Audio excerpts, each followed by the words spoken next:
DomSuperSliced, also known as Dominic Mustachio, a top Olympian coach who's coached athletes like Regan Grimes, Nick Walker, and various women Olympians. One of the most evidence-based, transparent, and longevity well-educated coaches in bodybuilding.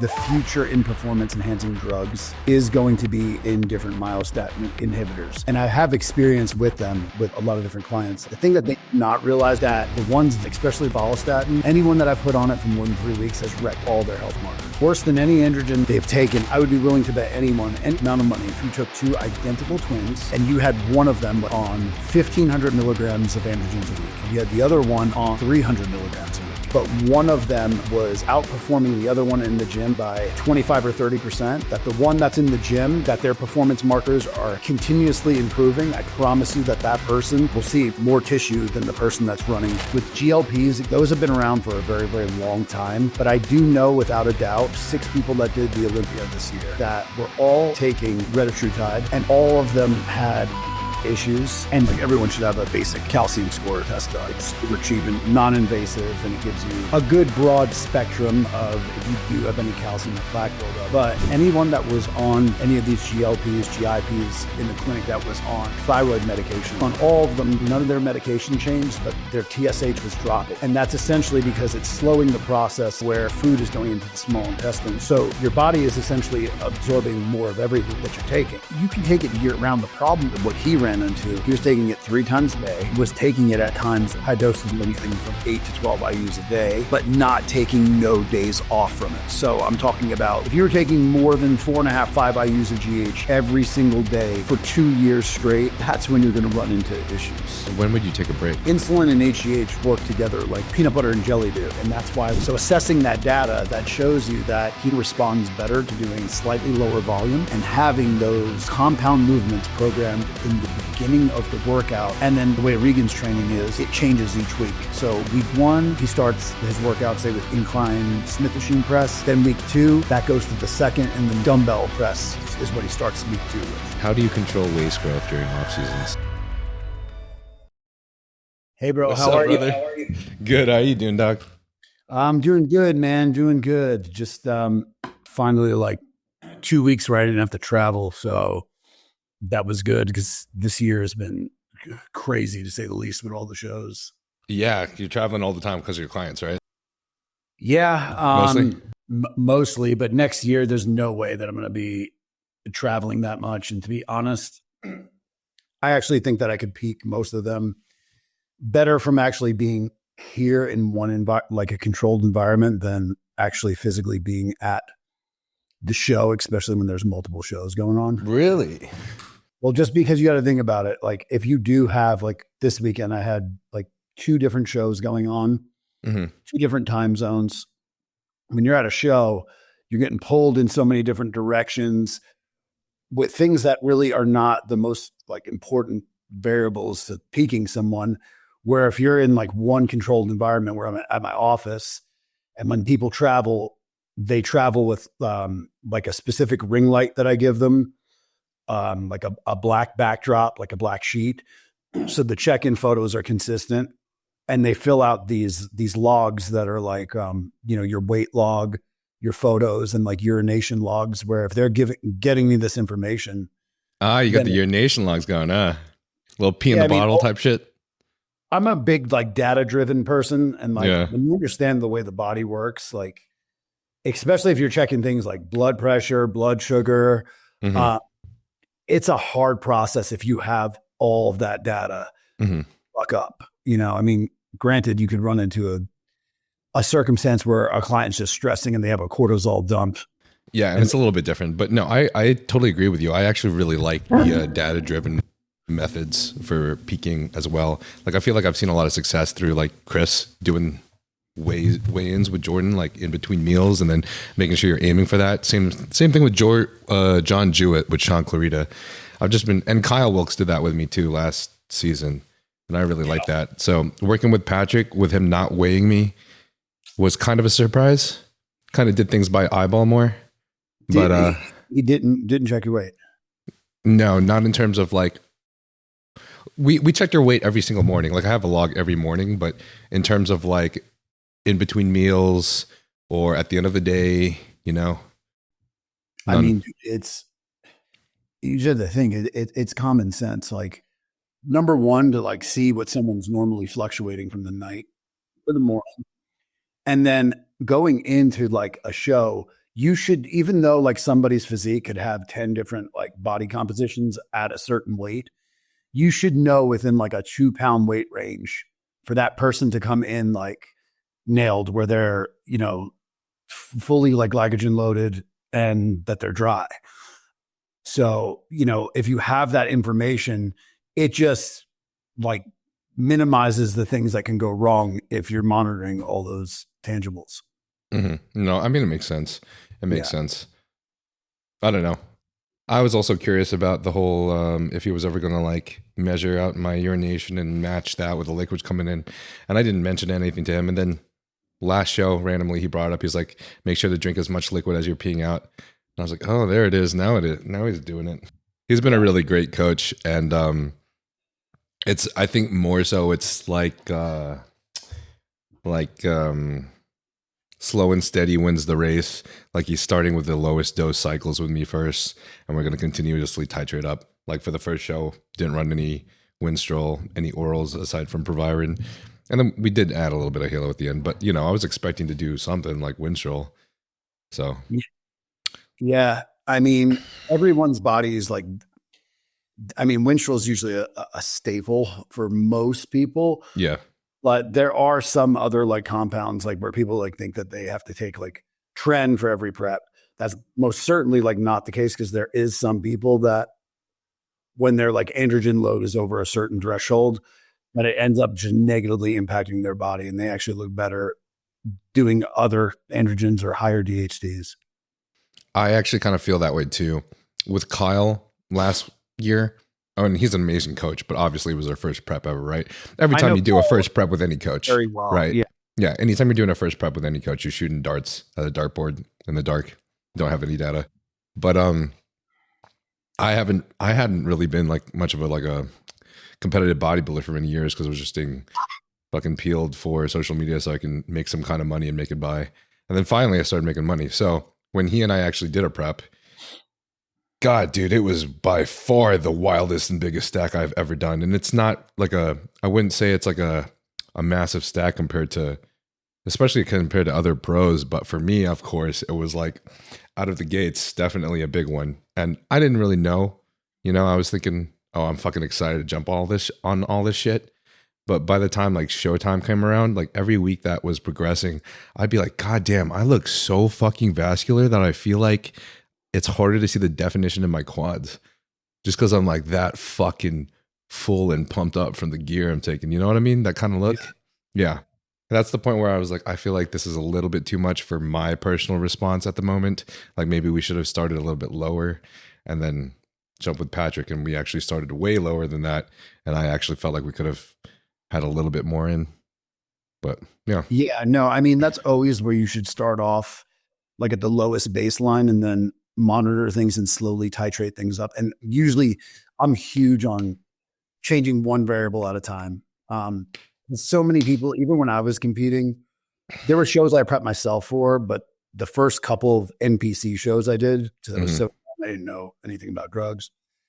I worked with a couple, well, 2 or 3 different coaches, and they would just throw the kitchen sink in, and people would be like, oh, like, how do you like this and that? Well, you can't really tell what's doing what, because too many variables. Exactly. Where if you change one variable at a time, it's easier to identify than the response that you're getting out of it. Yeah, absolutely. I wanted to thank you, by the way, for the advice you gave me at the Steve Carr Classic, because I honestly never knew anything about that. Like and if you don't mind me asking again, what the reasoning is behind like the low dose add-on, like 100 milligrams of Primo or 25 milligrams of Proviron post show for about 12 days, just so the audience gets like an idea of like what a conversation was post show, because that was helpful for me considering that I'm doing this health phase by myself right now. Absolutely. And a lot of people will realize like when they're on PEDs, they don't have necessarily like some of the side effects, even like skin and hair, usually happens 4 to 5 weeks after you get off. And that's because of the shift in the endocrine system that you're giving it, because you went from It's like a pendulum. When you go one way, it's going to swing back the other. And that's why you don't want to just take everything like completely off. And that's why it's good to leave in something like a Primo or a Proviron. Do you mind me asking what exactly shifts so drastically? Absolutely. So like the main thing that's shifting is one, if you're on a lot of like DHTs, you'll actually start to convert more once you start to come off. And the other reason why that you're having that type of endocrine shift, it's not only just the drugs, it's also like the food. Once you start to incorporate higher amounts of food, it's also like exacerbating that whole type of like endocrine like shift. And if you're also taking things like anti-estrogens, for people that take like Letro, I don't know if you use Letro. I try to avoid it, but some people do need it to get like dry, to people that have like thicker skin. People that aromatize like a lot greater than others. Yeah. I know Darren Farrell and both Jack Eagles, they like have like 200, 300 tests in their off season, and they have to titrate up their Masteron or Primo up to like a gram because of how much they aromatize. There's another like DHT guys with that too, which I learned from working in the medical field, that people are terrified of estrogen. When estradiol is actually very important. The way that you should assess that is based on the ratios of testosterone. So like your estradiol should really be about 5% of what your total testosterone is. Mm-hmm. So that's why like if someone sees their estradiol and they're like, oh shit, like it's 75 or 85, whatever it may be, and they start freaking out about it and they start hammering AIs or whatever. If their total test is 5,000, that's really actually not that high. Total test 5,000? If their total test was, but some people it is, if they're taking, and it doesn't matter how much you're necessarily taking because everyone metabolizes these hormones different. Yeah.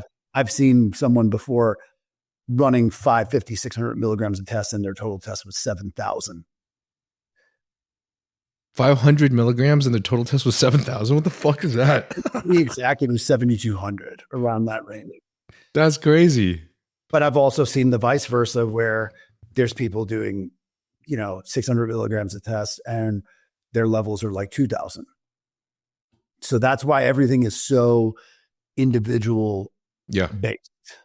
Honestly, I would have thought that the average would be closer to 2,000 to 3,000 if you're on like 600 milligrams of test. But yeah, I mean that case was that was a rare case, and it was his only second time ever putting any sort of exogenous hormones into his body. So I'm sure that had something to do with it. Is there a number that you would shoot for? I remember Fuad saying in the podcast that like when you're starting off, you would want to shoot for somewhere like 2,000 to 3,000. With your total test? Yeah, total test. Definitely not injectables. Typically somewhere around the 32 to 3,500 range. Okay. Is probably a good range to be in. Okay, cool. It's cool to hear. Good thing that none of my blood work tests ever record above 1,500. Well, I need to get the other. Are you, because if you go through certain labs, they only met to 1,500, where right. I go to, I think it's Excess Labs, and I'm pretty sure LabCorp also tests it over 50. It'll give you the actual number. I should have requested something at LabCorp then, because LabCorp is my original lab that I've always gone through for years, and they never tested it above 1,500. So it must be something that I'm just requesting. Do you have health insurance? Well, luckily, since I work with Transcend, I just go through Transcend and they cover my blood work. So, and obviously my biggest priorities in the last few years has never been my total test level. It's always been ApoB, LP little a, just a bunch of these other markers in regards to longevity. Yeah, no, definitely. There's a lot of other like health markers and cardiovascular tests that I could tell you that are the most important. Like everyone should have a basic calcium score test done. It's super cheap and, non-invasive, and it gives you a good broad spectrum of if you do have any calcium or plaque buildup. But people should also not look at that like they're set in the clear, because it doesn't test for soft plaque buildup either. And typically, if you have a high calcium score, usually that means that was developed from like 5 years prior. That's usually what that's indicative of. And for you to really have a good assessment of that, you go for an angiogram. That's like the holy grail of cardiovascular tests. Yeah, angiograms, right? the angiograms freak me out though, but not that I'm not gonna get them or anything, but the Because you whole have to fucking do, the catheter. yeah, and like the dye too and shit and the risks associated, even though it's not really that bad. But you know what? You don't have only time to do one of those. Like typically the steps that you would take is like if you had a calcium score and it was over 700 or 800, then do an angiogram then. And it's very possible. I've had people. I had a guy last year that had a 1600 calcium score and had zero blockages, and that's because the calcium buildup was on the outside of the cardiovascular tissue. Yeah. So that's why calcium score is just a broad spectrum of it. And this guy, after doing like a little more investigating, found out that this guy developed this from taking way too much vitamin D3. Because if you do take enough vitamin D3, especially without K2, Mm-hmm. you'll have an elevated calcium score. It'll solidify. But this guy was taking, But if you take it with K2, normally it's pretty chill, right? yeah, it's fine. This particular person was taking this supplement that's made, it's an immune support supplement that's made for like right when you feel like you're getting sick. And it's like 80,000 IUs of vitamin D3. And you're Holy shit. You're supposed to take it for like 2 days, right? Holy shit. He was taking it like part of his like everyday supplement stack. Holy shit. 80,000 every day is crazy, bro. I know, Wow. but to people that don't know this, you know, he could have really fucked himself up. Yeah, that's the fun thing about the fun thing and the weird thing about supplementations, especially if you're doing various diets. Like my own personal experience back when I was younger and I didn't know shit. I was doing carnivore diet and I was supplementing with either vitamin C or iron that I wasn't supposed to. And obviously this gave the doctors a little bit scared that I might have hemochromatosis. It was just a scare. We got it tested. It was just a scare, but still, it's like, dude, I don't know. You just supplementation you got to be really like careful with and be pretty conscious and aware of. Yeah, no, absolutely. Even like where they have EMTs like at the bodybuilding shows. Mm-hmm. That, in my opinion, I know this is gonna sound weird. That could actually be more dangerous than it can be a good thing, because if somebody, let's say, is on a high dose of L-Dactone, they see someone go down and they're cramping. What do? They put them on an IV, and on that IV is usually potassium chloride. Well, if they're on like a higher dose of L-Dactone, and the reason why I brought this up is it happened to someone before where there's been someone that actually died because of this. And I know that shit, like from the IV, from them feeding him more potassium. He got hyperkalemia in it. Oh, fuck. Holy shit. But like the paramedics, they don't know. You know, and I know that I know Milos has a story that he was at a show overseas and that happened to someone and he stopped them right before they did it. And yeah, that can definitely happen. Is there a way to flush potassium out of your system quicker? Say you're on potassium sparing diuretics. To flush it out like faster? Yeah, I don't know. Just like say that you're running into one of these dangerous situations. Well, if you're on like, are you talking about like a loop diuretic or something like that? I'm just thinking about like, you know, when someone has too much potassium in their system because they're on potassium sparing diuretics. And well, you'd want to do the opposite and you'd want to get in sodium. Load them with that's okay.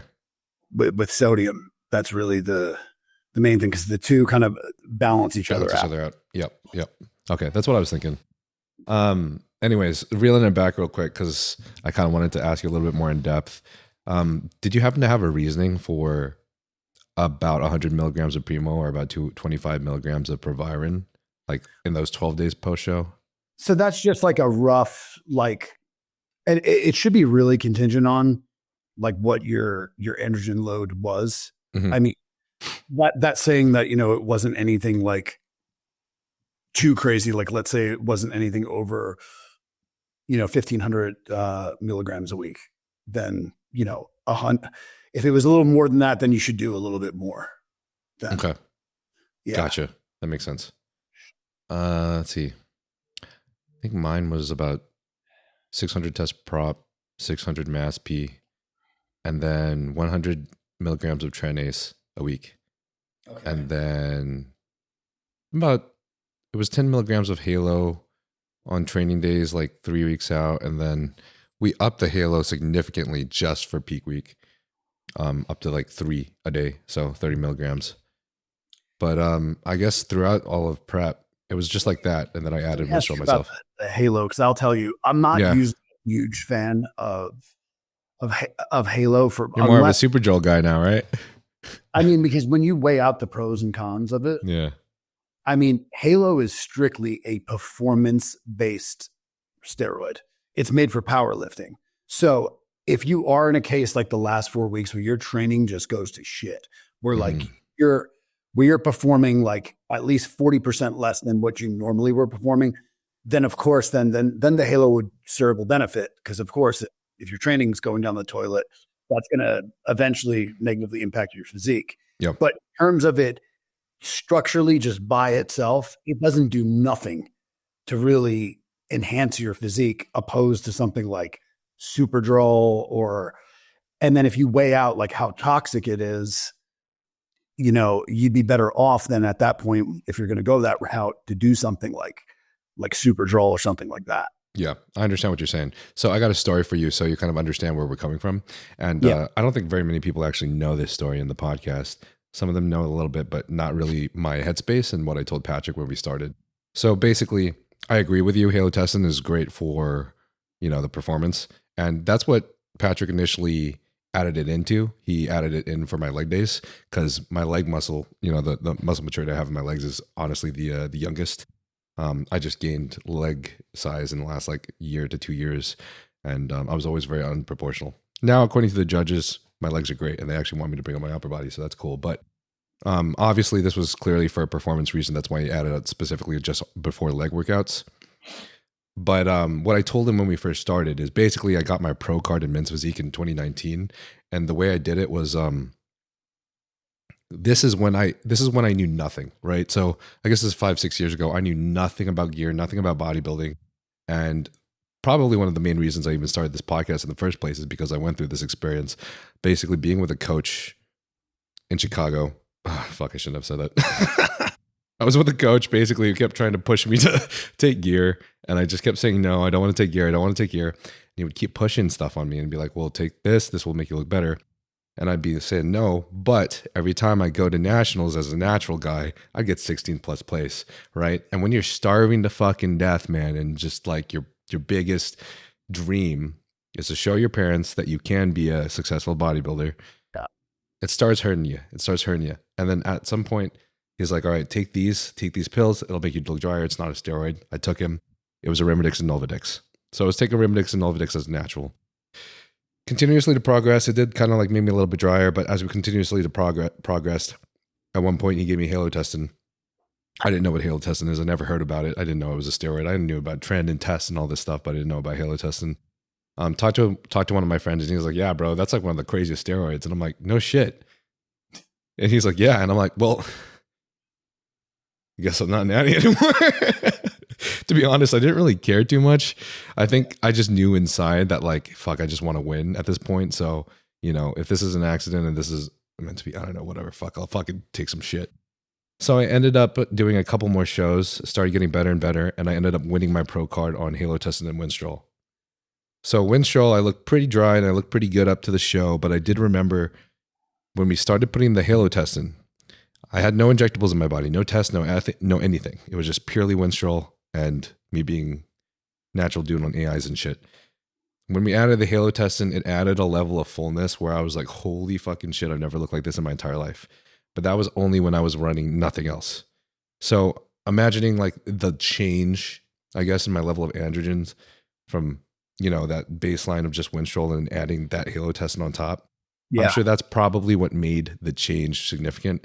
So after I did that, I told Patrick, I do really well with halotestin. I won my pro card on halotestin, right? I have a question. During that time, though, what was going on with your performance in the gym? Did that change a lot? I got to be real. I don't remember at all because that was in 2019 and I was in college. Oh, wait, no. Yeah. No, that was right out of college. But yeah, something like that. I don't remember the performance wise also because like I was eating like 1,200 calories at the time to like try to get lean enough. So there was no performance anyways. Like I was starving to death. Yeah. As far as this last show, the Halo testing helped when we first put it in. Yeah. But I definitely grew with tolerance. And as it grew and grew, I couldn't really feel how much it helped anymore. And also in terms of my look, I really don't feel like the look changed very much when I added the Halo testing. In fact, I feel like the look changed a lot more significantly when I added the Winstrol in. Yeah. So listening and talking to you and talking to a lot of other people like what is his name? Prod, who coaches Andy Paredes. Yes. He won like 3 classic pro shows in a row. And then I think a couple other people. Oh, John Jewett too. All these people are really big fans of doing the Superdrol. And so I think next time I prep, whether it's in a year from now or whatever, or a year and a half or whatever, I'll probably discuss this with Patrick and be like, would you be open to us experimenting with Superdrol rather than Halo testing for peak week? Yeah. And if you do use it, like a strong recommendation, because I will say like there's 30% of people that do take it that do not get a good response from it at all. Like, didn't you say like normally the white dudes tend to like fill out pretty nicely on them? They do. Like it's really for like those last 3 weeks when you're like pushing the conditioning hard to try to hold on to that fullness and make sure that you don't potentially like lose like tissue. I could actually show you because I document things like very closely of just adding that one variable in like the last like 3 weeks, like what that did. And technically Superdrol works so fast that you technically don't even need it for 3 weeks. But if you are going to do a run with it, you should do a test run with it at some point before you get to like a week out, because there are people where they've taken it and then they start to hold like a shit ton of subcutaneous water, and it actually like stresses their body out. And I would say it takes like 3 to 5 days before it fully like discharges and they get back down to a baseline. So do like a test run with it and see how it goes. But typically for most people, it's a really, really good addition to add in at the end. Okay, cool.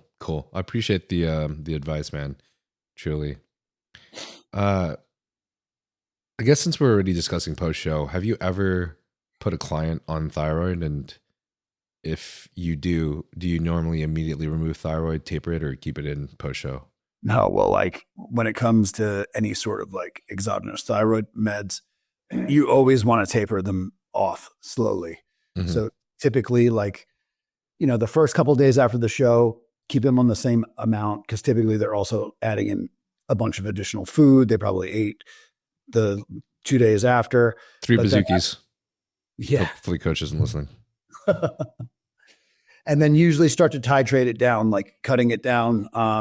Like after the first week, cut it in half. Like if they're on 25, go down 12.5. And then I also like to use T4 to kind of titrate it. So when they're tapering down off the T3, use T4 to get them off. And then once I'll usually taper them off slowly, depending on how long they were on it. If they were on, say, T3 for 6 weeks to 8 weeks, I would take about 2.5 weeks to taper them off. I would use T4. And then at the end, I would also use, I have like a natural thyroid restore protocol where you use iodine, selenium. These are all the things that the thyroid production functions off of. So you'd use that, and that helps get them back to a baseline. And that's one thing, unlike other PEDs, where you do want to taper that. Gotcha. Yeah. Do you not always put somebody on both T3 and T4? So I'll tell you, like, T3 is obviously the most important because T4 ultimately is going to convert into T3. So typically that's usually your first option to go with. So you don't have to run as high of a dose of T3 that you would have T4 in. And in some cases, you might not even need much T3 then at all. But the only problem is that sometimes T4 is not converting into T3. Yeah. Where you could have issues like if you're checking like reverse T3, that's something that people should keep an eye on, because if you are stressed and your body's just converting reverse T3, then your body's really not utilizing it. So that's why T3 is going to be the more optimal that's going to make the biggest difference in terms of dropping body fat. Okay, cool. Interesting. I also like to even though some people have a hard time getting it, like going more with a desiccated thyroid opposed to synthetic, like Armor or WP thyroid. I do love Armor. Yeah. I do like going more that route if you can, but sometimes like it's harder to get. And supposedly the FDA is actually going to start to put like restrictions on it where it's going to be really hard to get. Unless you're prescribed, I guess. I heard that they're going to try to completely eliminate it. I don't know how true that is, but why? Because they want to push more synthetic routes, because most of the time when someone is going on, somebody can get off of a desiccated thyroid a lot more easier than a synthetic version. Yeah, absolutely. So, fucking fuckers. Like if you pay attention, so fucked. Yeah, like if you pay attention to medicine, this is what like really opened my eyes. Like when I graduated college, everything in the medical field, if their job was just to treat you and cure your problem, they would be out of business. Yeah. So if you like pay attention to even all sorts of research that's done, it's all done on creating like retroactive types of treatment that are going to put Band-Aids on things. Even like somebody that had a heart valve replacement, your options when you get a heart valve replacement is you do a pig valve or you do the synthetic valve. The problem is if you do the pig valve, you have to have it replaced every like 8 years or so. But if you go on the synthetic valve, then you have to be on blood thinners for the rest of your life. So either way, they're staying in your pocket. Yeah. So it's sad that that's how the world is. That's why it pays to really take care of yourself and not always just take, a Western medicine or internal medicine practice doctor's word for it. God, dude, such cocksuckers. It is. It really is. It's unfortunate. Well, I guess I had a thought, but honestly, it was kind of answered. The thought was basically like, isn't the half-life of T4 just significantly longer than T3? Like it's like a week, and then T3 is like what, like a day? It is. T4 is longer. That's why, like when you do run T3, especially if you're over a certain dose, you should break the dose up. You should do like if you're on 25 or 37.5, do half, or say if you're on 37.5, do 25 in the morning, like an hour before you eat, and then do the other 12.5 later in the day, like an hour and a half outside of a meal. Because the half-life is shorter on T3. Oh, I did not know that. Oh, that's good to know. But but the thing is with T4 though, T4 is great, but when you're in prep, unless you were like pulling your labs frequently, you don't know really how much of that your body is really utilizing ultimately. Mm-hmm. Gotcha. Okay, cool. How would you start an off season to maximize gains without affecting one's midsection? So now that we are like coming off of prep, going into potentially a health phase or a rebound, whichever you choose, what would you do personally? So if you're coming out of prep, this is the other thing, like that rebound phase after you get done with prep is the one time where your body, from an insulin sensitivity standpoint, is a window that you have an opportunity to put on tissue without relying on so much exogenous. Okay. Yeah. That's from the insulin sensitivity aspect alone, where as long as you're not like tanking your endocrine system, like meaning like people that would do a show and come off of testosterone too. Even people that are on, say, like TRT or a little bit higher than TRT, they can still put on tissue during that phase from just the sheer fact of how insulin sensitive that you are. So I typically, as long as that person is feeling good, their body's not that beat up, I would take advantage of that insulin sensitivity window for, those 6 weeks or however long you could stretch it out. If they were responding really well in those 6 weeks and we were like, hey, we want to stretch this out. When I say stretch this out, even if we had them on like say 350 milligrams of test and say 200 primo, if we wanted to stretch it out more than 4 weeks, I would send them for labs while they were in this phase, while they were still on, just to see where everything is from a baseline. and then would potentially stretch that out to take advantage of that insulin sensitivity window. Yeah. Then go into a health phase. Oh. And, yeah. Okay.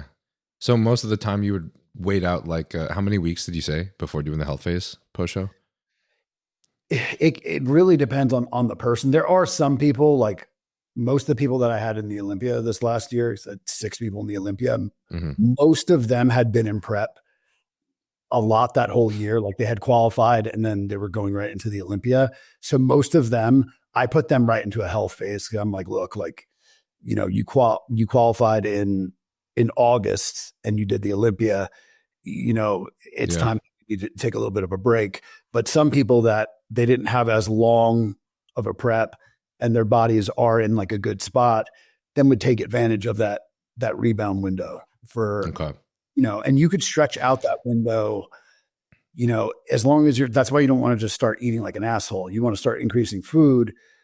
You want to do it slowly so that you could really take advantage of that sensitivity window. Gotcha. Who are the 6 Olympians that you had? So I had my fiance Amanda in women's physique. She looks awesome, by the way. Oh, thank you. Thank you. She's done well. She's made a lot of progress since we first started together. That's for sure. I had Missy Truscott. It was her first year in figure. My female bodybuilder, Lavina Barros, she took 3rd. Hell yeah. She did very, very well. Her progress has been great. She took, I think, last or 15th at the Olympia 2 or 3 years ago. And she took a whole year off, took an off season, put on like 9-10 pounds of stage tissue in 1 year. And it definitely paid its dividends for sure. That's sick. So I had her, Regan, and I had I had a classic physique guy, Eric Abalon, and another women's bodybuilder, and she ended up placing 9th. Nice. Yeah. Oh, yeah. I had a lot of fun just watching women's bodybuilding up there on stage. I was there Friday for finals. It's so they're a lot more artistic with their finals routines. Well, yeah, of course. No, definitely. I mean, I personally love the division. I mean, there's no difference in terms of that and men's bodybuilding in terms of, you know, they're trying to push their physique to a certain level, but there's way more that goes into it because the female endocrine system is totally different than the males. And the scary part is there's a lot of coaches that are in the female bodybuilding space that are prepping some of these girls like they're men and have no idea like what they're actually doing to them. Like their androgen are entirely different than ours. And with a female, there's no other way to cut this. Any sort of PED when like, is this safe? Is this not? None of them belong going into a female's body. Ultimately, they all could have certain adverse effects. It really breaks down to the individual. I've had some girls where I've looked at what they were doing and I was shocked that they didn't have any sort of like health issues. And then I've had some that barely did anything and they've already started to have like adverse side effects from it. It's crazy, huh? It's crazy, bro. The variance is wild. That's why when they say the word genetics doesn't mean like who's got a small waist and round muscle bellies. It also means everything. How well your body metabolizes these drugs. That's one of the main variables. Yep. I was just talking with a friend actually that was literally just telling me about his wife got her pro card in bikini, but she's been upset because she already felt like her voice slightly lowered, and because she's very, very sensitive to androgens, and even just like 1 milligram of test when they inject, she'd be like, no, I already feel that. Basically, she was 10 milligrams of Anavar every day was too high for her, and she felt like it already lowered her voice. Whereas that's kind of like an average on the Olympia stage, honestly, for bikini. Yeah. So yeah, I mean the thing with females, the poison is usually in the dose and the duration. Even certain side effects, like where like your friend's girl, the first thing that they'll start to notice is their voice will get scratchy, and then they'll have like clitoris enlargement. But if as soon as they start to notice these side effects, if they switch or drop that compound, most of the time that will end up going away. You get into trouble. Really?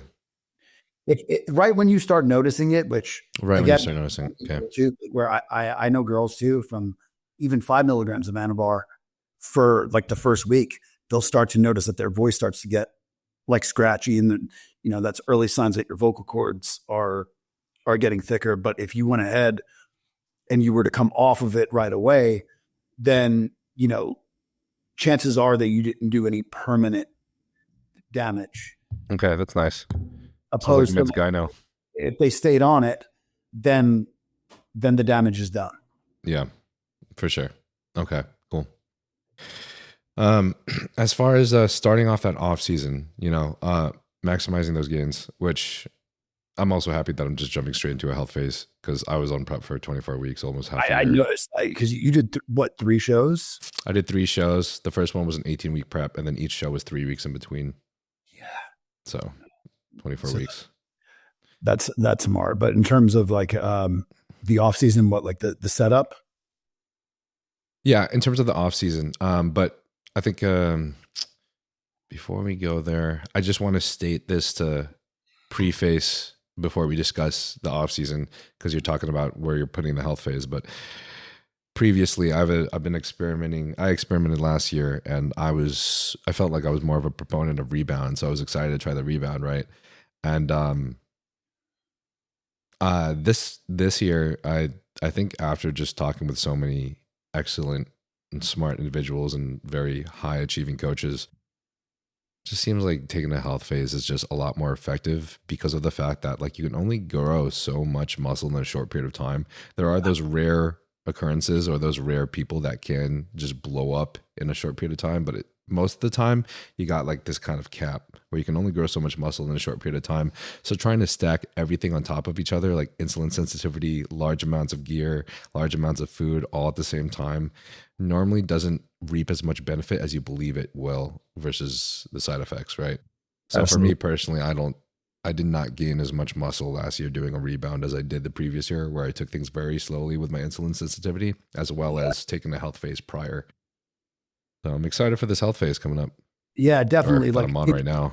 In your case, like the goal, and again, if someone is in a longer prep like that, they'll usually go right into a health phase. And when I say like taking advantage of the Rebound, that still means like taking advantage of the Rebound in terms of like androgen load. That could mean that they're just on testosterone and growth hormone for like a couple of weeks and go into a full-blown health phase. But most people, if they are on a longer prep, anything longer than 12 to 14 weeks, typically it's smart to go into a health phase. And in your case, I would focus on like staying as like lean as possible right now and insulin sensitive as possible. Because right now your main focus is you want to set your body up to be in the most optimal place to respond when you go into the next phase. Yep. So again, like if you stay lean, insulin sensitive, you want to be in a place that you could really start ramping up food when you go into the off season, that you're insulin sensitive. And then from there, you could really start ramping up the training, and you're ultimately then in the most optimal place to grow. Glad you said that, because that's exactly what I'm doing. Yeah. Definitely trying to stay as insulin sensitive and as lean as possible before the cycle starts, because I feel like that'll provide a little nice blow up when we jump on that shit, you know? Absolutely. Where, you know, if people just started, you know, eating tons of food and they're accumulating body fat and shit weight, then by the time they're about to start their off season, by that point, now you can't increase food as much as you would like, because then you're just going to start converting shit weight. You want to be in a place when you start your off season that you can afford to put on a little bit of body fat in exchange for tissue. Mm-hmm. Mm-hmm. What are your thoughts about utilizing berberine, metformin, RALA, chromium, everything but insulin? What are your thoughts about these, I guess, supplements or medications during this period of time? Great question. So with metformin, you got to be careful with it. Again, these are all tools that can be very effective and used the right way at the right time. So like with metformin, like if you are insulin sensitive, if you don't have any like sort of, issues with your blood sugar and your insulin sensitivity, you have to remember metformin inhibits mTOR and IGF. All right. So those two things are crucial for a bodybuilder.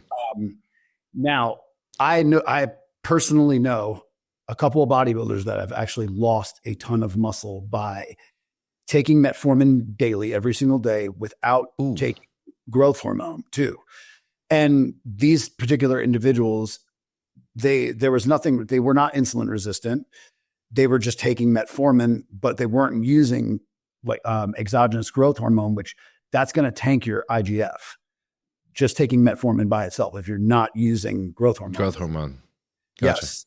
So, that's going to be kind of counterintuitive to holding on to and building muscle. Yeah, that's nuts. I just got chills because literally the only time I've ever heard of anyone mentioning metformin in bodybuilders is that they've never seen any difference in bodybuilders using it, and a lot of bodybuilders will use it regularly. Same with Berberine. Yeah. So this is the first time I've ever heard an anecdote of it. A little bit like off the air between me and you, and show you what happened to the person. Okay. That would blow your mind from it. And I have their blood work, and you could see it's actually two people where they were one of them was taking 1,000 milligrams of metformin a day, and his IGF was like in close to the teens. It was really, really low. Woo! Yeah. Wow. So, now the times that it's good to use metformin, because I have on all my off-season clients' plans, I'll usually give them a half a day to eat as they please. Most people. Yeah. And on that day, I'll have them take metformin only on that day, because what is metformin doing? It's blocking glucose in the liver, right? Yep. So the metformin will be good because you could have a day where you indulge and enjoy yourself, and it kind of prevents your glycogen stores from becoming oversaturated, so that, it doesn't negatively impact your sensitivity. And usually the next day after, like someone takes like a refeed like that in the off season, I'll have them do a fast for a certain time frame, like maybe like 14 hours. 14 hours. I remember you saying this on a podcast. Yeah. Yeah. And then that just helps them get back to a baseline. Because in your off season, when you're shoveling in food, and I know a lot of people can relate to this, when they have that day that they kind of eat like off for half the day, the next day it's hard as hell to get your diet food in. So by doing this, it just helps you kind of get back down to that baseline and be able to start eating your normal diet food again. Yeah, I've been a big proponent of the periodic fasts as well, even in the off season, because you need to regulate shit. And people in the old days used to just push it super hard because they'd see Lee Priest doing it, not really thinking about Lee Priest's like a fucking genetic anomaly. Danny Hester we were hanging out with Danny Hester for several days this last weekend, and he was helping me with a bunch of posing and shit. And he said he was Lee Priest's roommate at a period of time, and he said that guy had a myostatin deficiency or yeah. I mean, I fucking believe it though. I wouldn't be surprised. I mean, I've seen people that I know, bodybuilders in the past, that I would guarantee you that they had a myostatin deficiency. You can tell just by their muscle bellies, like some of them, even like a Phil Heath, like they have muscle that almost is growing like on top of muscle. Yeah, it's nuts, bro. There are, and I've had some of those genetic anomalies too, where I've seen them, and just their body's response is it's like prepping a different human. Fuck, must be nice. Yeah. Maybe we experiment with YK11 a little bit this offseason. I don't know. Well, I will tell you that the future in performance enhancing drugs is going to be in different myostatin inhibitors. Now they have ones out, and I have experience with them with a lot of different clients, like Follistatin, and some of the newer ones that they're coming out with. But I'll tell you, because I've heard people do podcasts about them before in the past, the thing that they do not realize, which I will tell you, that they are absolutely the ones, especially like Follistatin, has wrecked anyone that I've put on it for more than 3 weeks, has wrecked all their health markers. Damn. Yeah, like worse than any androgen. 3 weeks. About that, because that's when I pulled their labs. It wasn't more than 3 or 4 weeks, but that's usually like a sweet spot. They don't get me wrong, they work well. I'm not denying that. But I do think that they need to come up with a way where they're not so taxing on your health markers in particular. But I noticed one of the people that were taking it, he was a type 1 diabetic. So it was wrecking his insulin sensitivity even worse. And it wrecked his lipids too. So damn. I'm sure that's some of the stuff that they're working on right now, a way that they're still super beneficial without having some of the adverse side effects. Yeah. Have you had any experiments with YK11? I have used it here and there, but not like super extensive experience on it where I could speak on it for sure, like I can like other things. But I have had people add it in at certain times. Okay. Have you used it? I've had a bottle waiting for me. Yeah. I still have to use it. I think I used it maybe, I think I used it twice, like 2 different days on a leg day. Just, you know, my buddy was recommending me experiment with it, you know, just for a little bit push. But I mean, obviously there's no data that I can get from 2 days aside from how I felt that day. So yeah. The people that I have used myostatin inhibitors with are people typically that have been at this for quite some time, usually like master level, like pros that have been at it for quite some time, that are kind of getting more so to kind of a plateau, and then adding something like that in.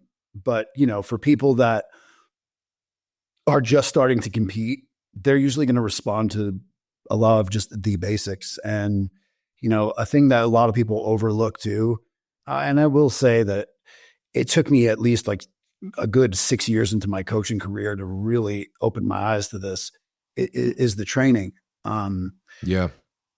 I can show you the craziest tissue transformations probably in bodybuilding. Some of them are not even my own like clients, but I've actually reached out to them because I'm interested in seeing like, hey, what was it that was really different from here to here? And the number one thing is usually their performance markers in the gym from point A to point B. So actually like recording and progressive overloading properly. Basically.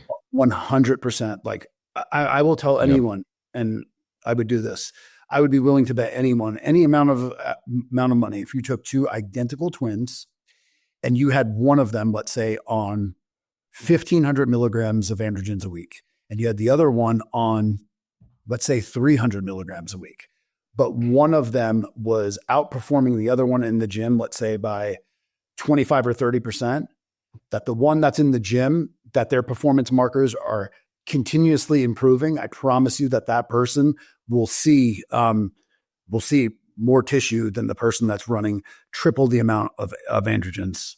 Yeah. This is the unfortunate thing about science-based, or the quote science-based, which Jared Feather obviously hates that term right now because of all the teenagers. It's evidence-based, boys. But basically, yeah, man, out of everything that I've ever experienced, all the people I've talked to, and my own personal experiences too, it really comes down to you focusing on progressively overloading. Like this, I have a lot of people asking me about what I did for legs the last couple of years. I even have people reaching out to friends of mine, asking them if they would ask me what Patrick put me on and what Patrick did with me to like grow the legs. And honestly, all it was like, aside from doing a little bit of IGF-1 on the leg days and having my high carb days on the leg days, I tracked my training, and every time I had an opportunity, I would hit a PR in hack squat, and I would hit another PR in hack squat, and I'd hit a PR in stretch mediated hypertrophy leg extensions, and I would hit a PR in GHRs, and I would just focus on hitting those PRs. And yeah, now the judges, none of the judges are telling me to improve my legs, which is a good thing, even though I still think they can improve. But yeah, I mean, and then you know, I had like upper body tightness in my left side, which was inhibiting me from really doing chest and back properly. So obviously I'm like, all right, well, I need to focus on legs, but I didn't really ever gain strength in those areas. And looking at the progress pictures, I didn't really gain very much size in my upper body either. So how were your performance markers on your upper body? Yeah, I didn't really gain very much progress in those in terms of performance.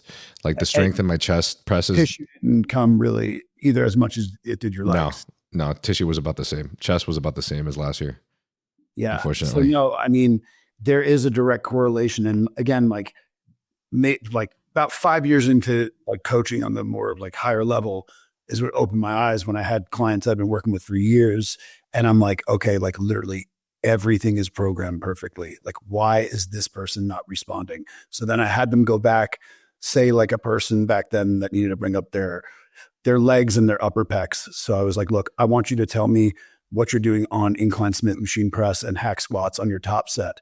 And then I had them look back to say what they were doing a year and a half, 2 years ago, and they're doing the exact same. So from there, I'm like, this is exactly what needs to be adjusted. From there, we started setting certain performance markers in the gym. And remember, like progressive overload doesn't just mean more weight and more reps.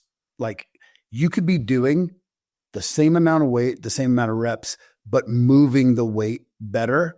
Mm-hmm. And that is still progressive overload. Like if you're doing hack squats for your quads, and you're able now to get better knee flexion with the same heavy weight on the top set, that's still you're ultimately you're getting better in the gym. Your performance is improving, and that's going to translate.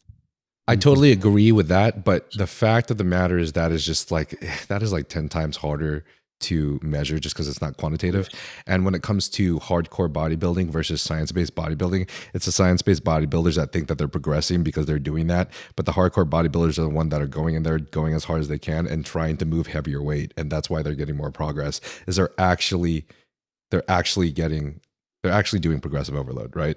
Now, whenever the hardcore old school bodybuilding isn't doing, I think what's effective is when they're going in there, getting in heavy weight as hard as they possibly can every time, and they're not recovering properly by the next session because they're doing a little bit too much.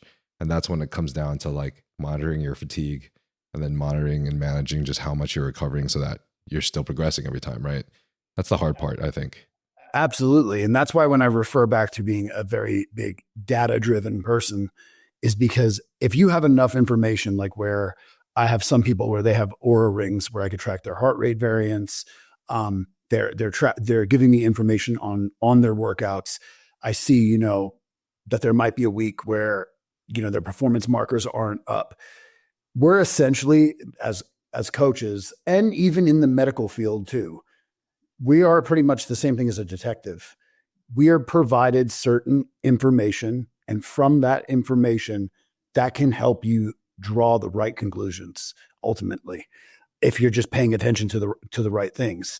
And that's why, like with bodybuilding, it's such a fascinating sport because we're in one sport that, there's no rules. So, it's not, this is the absolute best way. Yes, there's certain things that are known to work very, very well, but ultimately, even when it comes to training, I don't care how experienced the person is. It's all about creating the exercise selection that works best for you. Especially with like back training, because back training is not one of those things that you can go off of weight and reps all the time. Because typically if people are going too heavy on those movements, they're just going to pull with their biceps. Yes. Thank you. Oh my God. Yeah. Something I was doing for 10 years was just rowing too hard because I wanted to put in as many plates as I could in my college gym because I thought it would look sick. There's a lot of babes there. Yeah. A lot of people do that, of course. But with back, everyone like take my fiance for an example. She wasn't ever growing her back because she wasn't pulling with the right muscle group. She was pulling with back and rear delts. And some of those movements that she was doing are really good movements, like whether it was a dumbbell row or a plate loaded row. For like me or you, those could work beautifully. But for her, once I took her in the gym, I can see, all right, you're not connecting well with these. And that's why like some of the clients that live around here, I'll try to get a workout in with them because from watching them train, I can tell then what are they connecting the best with. And, it could be different from person to person. And some people respond better to doing more lower volume rep scheme where they get tanked very easily in the beginning of the workout, where they have to have certain movements programmed in the beginning. opposed to some people that can handle more volume. Yeah. Your partner and I have the exact same experience. And so basically I found this out too, not by anyone telling me, but literally by me training with Dr. Todd Lee. And I was filming us training. And then I looked at our form and compared it. And made all the sense why everyone always said my rear delts looked amazing. And I hardly ever did rear delt exercises because all my back workouts, when it came to thickness, not the lats was always good. But when it came to thickness, man, I was always rowing with biceps and rear delts, maybe a little bit of trap, but I never did the full Arnold stretch, the full Arnold and Ronnie Coleman stretch, and then scapular retraction and contraction. I just never did. And it makes sense too why that's probably one of the main criteria the judges want me to improve on is that tiny little mid back section, which is insane. It's such a small muscle group, but you really have to use your mind and muscle connection there to make sure that you're hitting it properly. Otherwise, it's just not going to grow. Just Definitely. like isolation, what is it called? Isometric? Yeah. Isometrically training it by doing the rows that we were doing is just not enough, man. You have to move it. Yeah, no, 100%. And like that particular area of the back is like where all the details and the density come in there. Mm-hmm. And it happens to be one of the harder areas to really isolate. And that's why, really going in the gym and finding out what is the best exercise selection and sticking with that, sticking with the things that work. Mm-hmm. I haven't actually done this exercise yet. I was thinking about experimenting it, but I did like the fact that I just saw Terrence Ruffin doing this, where he actually did an exercise, like probably at the end of his workout, specifically focused on scapular retraction, where his arms were straight and he would just like pull like this. Yeah. And it's kind of cool to see because like you can see that he's actually trying to focus on that shit. He knows that he needs to engage that properly for that to grow. That takes definitely a lot of being able to kind of isolate those muscles, because some people, again, for him, that could be great. But for some people, they can end up like pulling it all with like their traps. Yeah. So, it really, that's what it boils down to. And I also believe in like training back. I think utilizing like Versa grips or straps, especially on like your top sets, is smart to do. Yeah, I agree too. All right, reeling it back a little bit from training because we didn't quite finish talking about insulin sensitivity and these supplements. Definitely. I'm trying to remember. There's a lot that I actually want to go off on here, but I want to make sure that we do it timely. If you feel like any of the medications that we spoke about today may benefit you, such as BPC 157, GH secretagogues such as tesamorelin, IGF-1, oxandrolone trochet, semaglutide, then you can obtain these from Transcend HRT, and the link for that will be in the bio. If you feel like you're experiencing symptoms of low testosterone, such as depression, anxiety, lack of motivation, as well as lack of sex drive, then you can get this checked out as well by getting your blood work done at Transcend, and they will provide you expert medical analysis. Transcend HRT has worked with many professional bodybuilders and pro athletes, such as Thor Bjornsson, Phil Heath, and Jeremy Buendia. And if you feel like this podcast has any relevancy to you, I do believe that this clinic will provide of great benefit to you as well. Literally I'd say 40% of clients are either sick or have a sinus infection right now. Like it's definitely going around. Yeah. I don't even get sick actually because, dude, I can't even tell you the last time I got sick because I just do a lot of fucking glutathione and a lot of antioxidants. Yeah, no, I mean, my life, but no, I just have this stupid fucking, what is it called? UARS. I have you heard of UARS? It stands for, I don't remember what the U stands for. I'll probably think about it in a second, but it's airway resistance syndrome, upper airway resistance syndrome. So basically it's just very, very thin in there. So the moment I have any like snot or anything hard in there, anything that's blocking it even more, yeah, it just gets so fucking paper thin, bro. I had this damn girl in kindergarten. He turned to me during class and she was like, "Can you just stop breathing?" Fucking bitch. Yeah, no, that sounds frustrating. It's almost like I guess it's different than a deviated septum. It's just that you have a smaller airway then. Yeah. They said I could get surgery on it, but unfortunately, apparently the surgery doesn't really help for, like, there's some kind of like reduction in effectiveness after like 3 years, something ridiculous. And it's like, makes you feel like it's not really worth it to go through a whole entire surgery. Yeah. I don't know either if it's like with other ones where they have to break your nose or not, but it's probably not as long as it doesn't drive you that crazy, it's probably not worth it. I don't care as much. I literally just hate it because of this podcast. I feel bad for the audience sometimes having to hear it. Like I feel terrible, but I'm sorry. Oh no, I don't. I never noticed it. Many of your other previous ones. It's definitely in there sometimes. I had a podcast with Togi who was like, he's known for gambling and doing drugs and taking too high of doses. Yeah, before. Yeah. Everyone just thought that I was doing yay with him, which is might be true. It might not be true. I don't know. Unless it depends if you're my coach or not. I wanted to thank you, by the way, for coming on this podcast, bro. This is really awesome. And you're an extremely, extremely fucking knowledgeable person. Oh, thank you, man. I know people will appreciate this. I never planned on like doing this for a living, and never would have thought like 10 years ago, my wildest dreams, that I would be just mostly coaching like elite level competitors for a living. It kind of just happened. Started off like helping 4 people while I was working at a bariatric center in New York. And those 4 people just ended up having a lot of success. And then what was your career before this? So I'm a registered dietitian. Oh, yep. That's right. So when I graduated, I had to do a certain amount of intern hours, which I did at a bariatric center. But when I was there, I started getting turned off to Western medicine, mostly because like a lot of the people that I was working with, most of them were either diabetics or pre-diabetics. So my job ultimately was to try to have them live healthier lifestyles, lose weight. And a lot of them I would be able to get off of a lot of these maintenance medications like Metformin, Jardiance, things like that.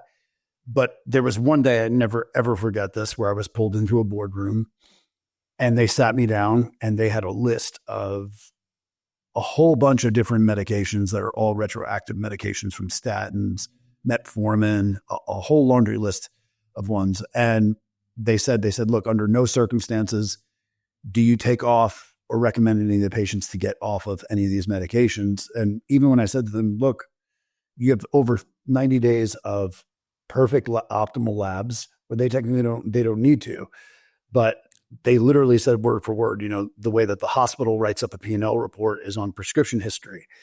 So, pretty much that we're here to just provide maintenance. We don't want to like cure people. And from that day forward, kind of left a bad taste in my mouth. Like I said to them, like, I should have went to school to be a pharmaceutical rep. And dietitians don't make that much money either. So, yeah. And then from there, I was bodybuilding. I had done my first show natural. And then once I knew that I wanted to go in path of like doing NPC shows, I hired a coach because I just didn't know much about drugs. And then when I worked with him, I realized like, man, this guy doesn't know what the fuck he's talking about. Like, he was legit like starving me and just telling me like, look, now that you are enhanced, word for word, as he said to me, anything you learned in school, you could throw it out the window now, because now that you're on drugs, you're pretty much not going to lose muscle. You could starve, which is not the case at all. I obviously found that out. Yep. And then I just realized that, man, there's not too many, like the industry is lacking like people to give like proper guidance. Mm-hmm. And it still is. And that's the part that more now in the future, that really where my passion is to educate other coaches. So like in another year from now, I don't want to be coaching 142 athletes next year. Oh, of course. Yeah. That will be coming to an end where I always have a passion for coaching, and but I'm going to take that number down to like maybe between 30 and 50. And then I have some coaches that work under me, and then I can mentor those coaches and still mentor all the other coaches that have their own businesses and everything. But I just give them, accredited information for them to take and put in their toolbox, and they use it with their own style. And I always tell people that don't coach someone exactly the way that I would, or just copy. Take this information and, use it to your advantage of what you would do. Yeah. Yeah, for sure. Also kudos for that too, because I really do believe that, all the coaches that are most knowledgeable in terms of longevity are always the ones that also make the best coaches for women, for sure. There's just so much you got to fucking pay attention to. And what I do, again, like especially since I don't work in a hospital anymore, so I don't have to renew my CEUs.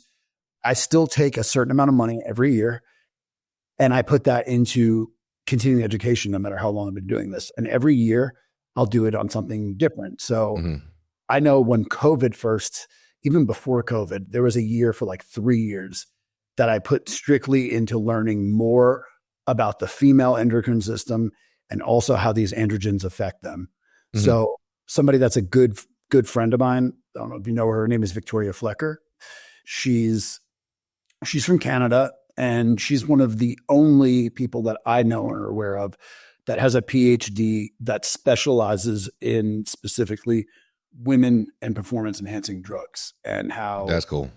Yeah. And her and I have become like really, really good friends. And she's been able also to learn a lot because, again, with what we do in bodybuilding, when people reference a study, you can't reference a study with what we do because we're not in physiological dosing, and there is no studies that really pinpoint exactly with what we are doing. So like what her and I will do with certain clients that are okay with it and that, sign off to it, I'll take all of their blood work throughout their whole career and we'll upload it into an Excel chart. And then anything that they were taking during that time, the exact amounts, we put it into an Excel chart so we could see the trends from person to person. And that's really like kind of how you gain, data. Yeah. So from her, I have learned definitely a lot of things, how to mitigate fertilization effects with like women and how to use progesterone and things like that. I've learned from her. And also I've had an opportunity to work with some really, really good either endocrinologists and the doctors here that we used to work with at this clinic called Ageless Forever. Fuck, dude. This sucks. We have way too much to talk about. We're not going to be able to get through all of it. Yeah. No. So let's talk about whatever, like the most important things that you want. Yeah. We'll talk about some, we'll talk about women towards the end of the podcast because you got a couple Q&As regarding the women too. So we'll just go off of those Q&As, especially because I'm interested as well. And I had a close person to me that just jumped on testosterone, even though she hasn't really had any experience with PEDs. Jumped on 5 milligrams because that's what the clinic, we argued to reduce it. This clinic likes really high levels for some reason. And yeah, I could tell immediately, which is kind of cool about us being in this space is like, even if you've had experience with mainly men, you can kind of like at least tell symptom wise, when someone is like on too high of like, say, I don't know, testosterone or too high of like a certain hormone. It was kind of clear. And then, finally got her blood work back and then test was around 90. So, which I would definitely, of course, not recommend for someone who's not even bodybuilding right now or about to compete. So she's not a competitor. She is a competitor, but not competing at the moment. And plus, even if you're competing, I agree with John Jewett, like having somewhere like 60 is probably a good range, but anywhere like, the range is 15 to 50, right?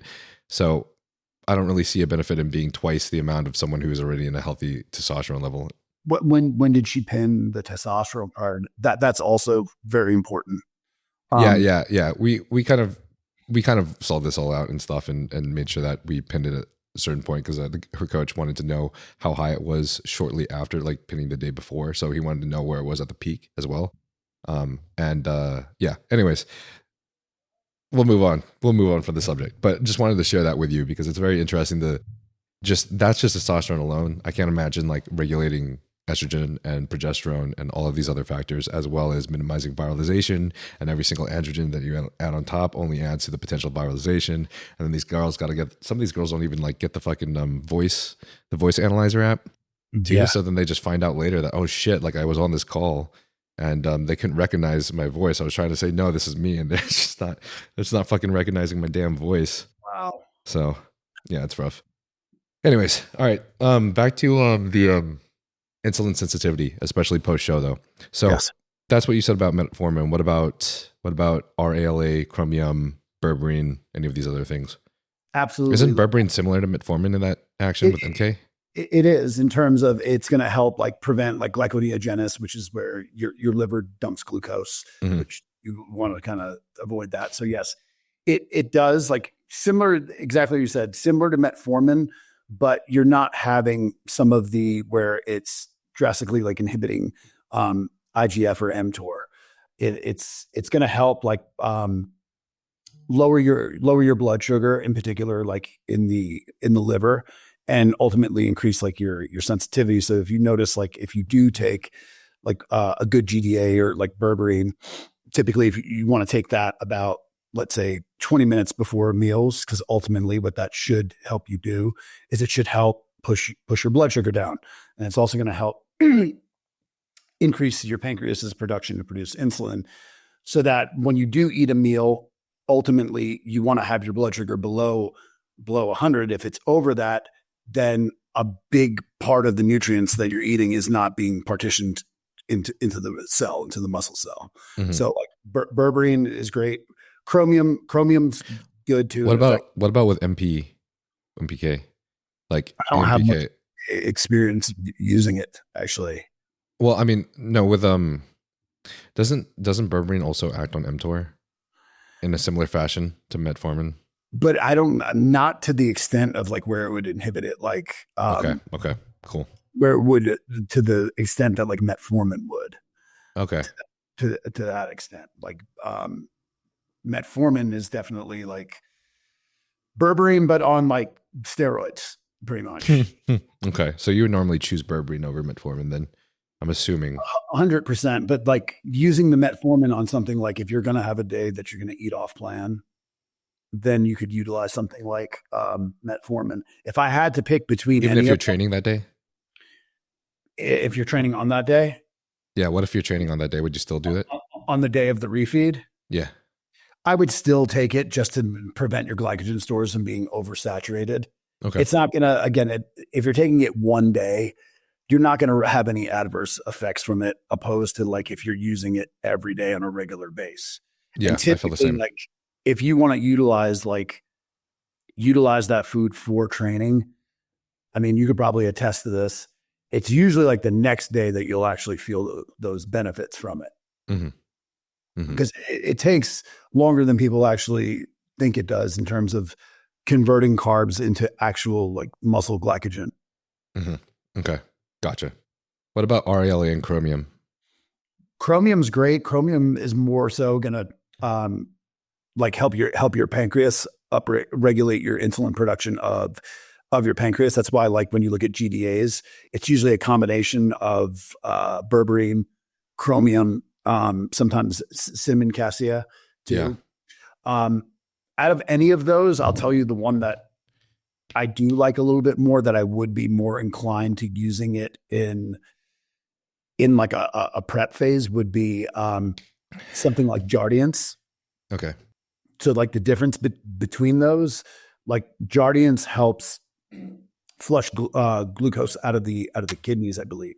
So like it's good to use that. Like, let's say if you had a higher carb day, and then the next day you would take that, and it would help you get into a fat burning zone a lot faster than if you didn't take it. Then say it would take like an extra 2 or 3 days.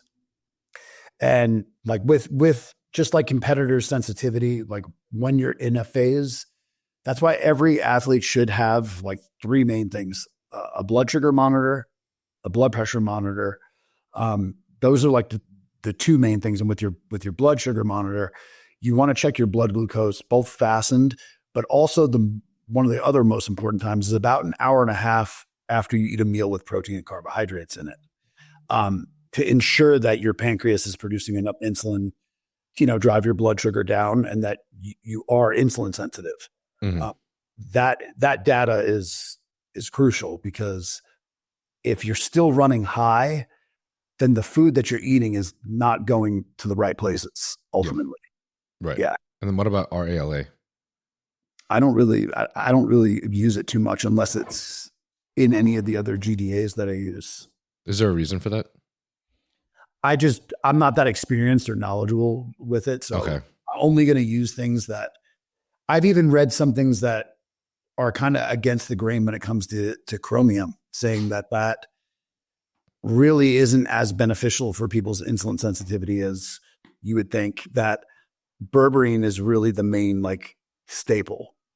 And Okay. I'll tell you, in terms of like insulin sensitivity standpoint, but believe it or not, I know this doesn't sound crazy, but when I was working at that bariatric center and I had people take chromium and berberine, the thing that would benefit their blood sugar more than anything would be an hour after they ate a meal.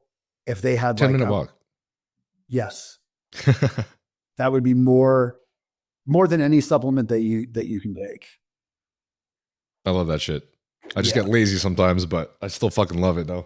Yeah, no, definitely. And then, of course, like insulin can be very, very effective too. But with insulin protocols, you should have an idea of like the best times to do it. Like I've seen just people just throw protocols at people and they've never checked their blood sugar. So that could be indicative on how much insulin that you need to use. The same thing with a type 1 diabetic. Like before they're going to eat a meal, yes, their body doesn't produce insulin, so they're utilizing and taking enough insulin depending on two things: how much carbs they're eating and what their blood sugar is. So if their blood sugar was 140 opposed to 80, they would be taking a different amount of insulin. So, like the coaches that put people on insulin protocols or have people using metformin. Again, like metformin can be utilized, right? And I've had people do their whole prep using metformin, but it was because that they needed it, because they had signs of insulin resistance and they needed it. It's times when they don't need it where it could have negative effects. And it's the same thing also with blood pressure medication. Also, I've seen people that will go ahead and start using telmisartan, and they've never checked their blood pressure, and then they end up, that's crazy. Yeah, and they'll usually just say, "Oh, because my coach put me on this protocol, and just told me to take it, that it was good for my health." But then they were saying like in the gym, I feel very, very lightheaded, and it's because they're dropping their blood sugar and then their blood pressure too low. Yeah. Mm-hmm. That they're depriving their vital organs of oxygen-rich blood. Mm-hmm. Yeah, I've seen this too. I'm pausing because I just have so many questions to ask you, and I just want to make sure that I get through the important ones because there's so much we could talk about, bro. Also, I just want to thank you guys also for always listening to the pod and supporting it. By the way, I want to insert this in here because it really does mean a lot that you guys have been super supportive recently. Like I feel like 99% of the people of y'all's comments has been really supportive and helpful, and it really does help push the podcast forward so we can get cool guys like Dom. So I've been learning a lot through this and been able to connect with a lot of people through this. So this has been the greatest blessing, and it's all thanks to y'all. We're going to run up those shirts. But in terms of these, in terms of all of these supplements that you're using to benefit insulin sensitivity, one of the main reasons I was asking this too is because I know that post show and sometimes even during peak week, right, when people are utilizing these, we really want to manage gut health and our GI tract and our digestion properly. Absolutely. So I guess, have you ever run into issues with the GI health or digestion from trying to take advantage of using these insulin sensitivity supplements and medications?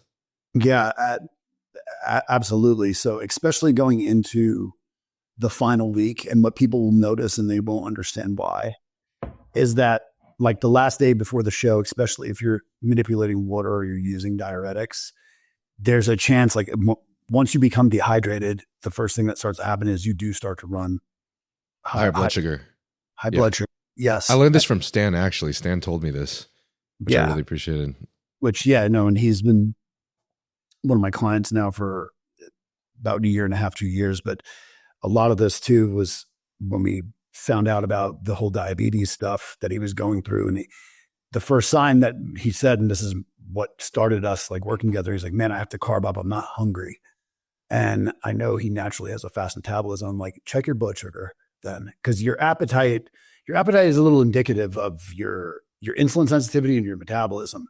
So, like typically if your blood sugar is low, you're probably pretty damn hungry. So when he checked his blood sugar, it was skyrocketed through the roof, like really high in like the 200s. And then I told him, I said, "Look, well, you can't sit there and start hammering carbs. Like they're not going to go to the right places, and you're just going to end up holding like a film from it. So I told him then take as much insulin as you need to get your blood sugar below 100. Once it's below 100, then go ahead and start eating your meals. And I've seen this with like peaking people, and I could show you like pictures of people with the same exact weight. They ate the same exact meal, but maybe there was one meal where their blood sugar was like 112, and then another meal where their blood sugar was 80. And you can see even someone that might not be that experienced with like being around bodybuilders and assessing physiques, you could see a clear difference in the person's body composition when their blood sugar was like in the 80s and it was like around 120 or so. That just the lines are a lot more deeper. Wow. When their blood sugar was lower. And you could see like it's a clear day difference. And these particular like before and afters, it was the same exact meal. The weight was like within like a quarter of a pound of each other. And the only thing that was really different was where their blood sugar was before they ate the meal. That's really cool to hear, man. Because I've had really interesting experiences experimenting with myself. I should try to make sure that some of these variables are a little bit more consistent, like sodium, for example.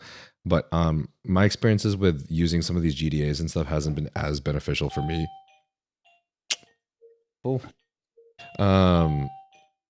Like cause like GI issues, like where you're burping them up almost. I've had a lot of GI issues and slowing of digestion, especially with these. And also I think maybe I'm a little bit sensitive to them and I need to use half doses. But like for example, show was Saturday. Steve Carr's show was Saturday. So Thursday when we were carping up, the first day we were carping up, I was utilizing these. I felt like dog shit the entire day. And I think my blood sugar was just consistently like a little bit too low throughout the day. I just felt terrible. Were you checking it all? That's the problem. I probably should have brought my monitor with me, but I forgot it at home. You don't have to check it every single meal, but have it. Because I'll tell you the truth. If your blood sugar is in an optimal range, if it's not above like 98 or 100, then you don't need to take them. Okay. Like if they're in a good range, then there's no point in taking them at that point. If your blood sugar is low and your pancreas is producing enough insulin, then you don't have to take them. And some people that I start to notice start to have these issues, which it is very common, I'll have them actually not take them, but I will have them pack with them some short-acting insulin just in case if they are running high, then to utilize a little bit of short-acting insulin. You don't ever feel like the insulin use, especially like when peaking for shows, gets like there's a little bit more watery look or a little bit more like... It can, and it also depends on like when you're utilizing it. So like if it was 2 days out, you don't have to worry about it so much then, because in my opinion, the way that I go about like peaking, 2 days out should be one of the main days that you're focusing on loading your glycogen stores. And you're still hydrating. You're still hydrating. Jesus. Yes. Yeah. You're focusing on loading your glycogen stores so that when you wake up one day out from the show, you want to be in a place that you don't have to play too much catch up in terms of like loading like glycogen, where you should be in a place then where you can now dry out and start to push out subcutaneous water. Okay. The problem is that like if people are in a place where they're still flat at 1 day out and now they have to do both, still fill out a good amount and dry out, that becomes a little more tricky, where even if you spilled over a little bit at 2 days out, that's okay because you have a whole day to dry out then. So, if you're utilizing it at 2 days out, it's totally fine. You don't have to worry about spilling over or holding a little extra water because you have a day to get rid of it. Now, if you're 1 day out, depending on the time of the day it is that you're using it, or if it's like later on and say your water is starting to be restricted and controlled, once your water is like controlled, say if someone wasn't drinking any water at all, you could send them to a Chinese food buffet and have them eat till the cows come home. If they didn't drink water, they're not going to spill over. They wouldn't spill over. I heard about this. Yeah. Until they started drinking. I think Phil Viz had, I don't know if it was his choice, but after his show, he decided to like do this 10,000 calorie cheat challenge, and Phil told him to like not drink water so he doesn't blow up afterwards and fuck up his blood pressure and shit. Yeah. Yeah, so he did that, and it worked. But, It worked. He hardly gained any weight after. I mean, but eventually he did. How long did he go without drinking water? I don't remember, but yeah, eventually, obviously, he did. Yeah. And that's why, like, even the morning of the show, the day of the show, the only thing that can change your physique in a short time frame, especially in terms of filling out, is sodium and water. So if you load it properly the 3 days leading in and your glycogen stores are loaded, then if you have to fill out, if you pulse a certain amount of sodium and fluids, that usually will do the trick and fill you out in a short time frame. For people like that are the morning of the show that are like slamming all this food, it's really the dumbest thing, because one, that's not going to convert into like actual like glycogen in time, and all that's going to do is distend your midsection at that point. So, Gotcha. you know, the day of the show, the thing that's really kind of contingent based on like where that person wakes up at is the amount of fluids that they take in that day. Have you ever used even like a quarter of like, you know, say like a hydrochloric diazide during show day? So I'll tell you like my opinion on that. So when it comes to diuretics, I would say maybe 50 to 40%, I'll use a pharmaceutical diuretic like a Dyazide. But I'll also have clients have on them just in case.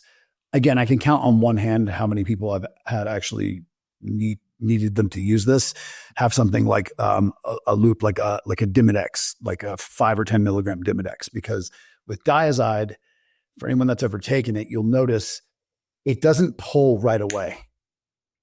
It takes time before it really starts to peak in the bloodstream. So that's why you'll have a lot of people that if they do use it, they'll actually look better the day after the show, after even a full day of eating and hydrating, because the Dyazide is still flushing. Where I typically, unless that the show was a long show, like later on in the day, try to stay away from using Dyazide the actual day of the show, where coaches usually will get themselves into trouble. A lot of times, a lot of coaches do this. And again, it could be hit or miss, where if they're going to use it, a coach will be like, all right, yeah, take a half of a Dyazide the night before the show. Well, then you're going to sleep like with your fingers crossed that you got the ideal response and that didn't flatten you out too much. Opposed to if you are going to use it, you're better off starting to microdose it a little bit earlier, whether even if it was for a Saturday prejudging, doing a quarter or the tiniest amount Thursday night and then Friday earlier in the day, so that you could assess how the body is responding and then kind of make adjustments based off of that, opposed to just waiting the night before and boom, take this. And then it's like waking up Christmas morning, see what you're going to wake up to. Yeah. Yeah. Patrick experimented with different times that we were utilizing even just a quarter to a half of Dyazide for every single show, or not Dyazide. Sorry. It was a HCTZ with triamterene. So I did find, though, interestingly, maybe it's just my personal variance and my personal response, but it did work quicker for me. Normally I would be peeing throughout the night, say that I took it the night before, like right before the last meal. And then, I'm not flushing things out anymore after prejudging. Like I'm filling out by the time finals comes around every show. Okay. So, I don't know if that's just an individual response. And you would take it, you would only use it just the night before. There was one time I just used it just the night before. That was half for the second show. For the third show, we used half Thursday night and then we used half Friday night. Both of them before the last meal, in between the last two meals.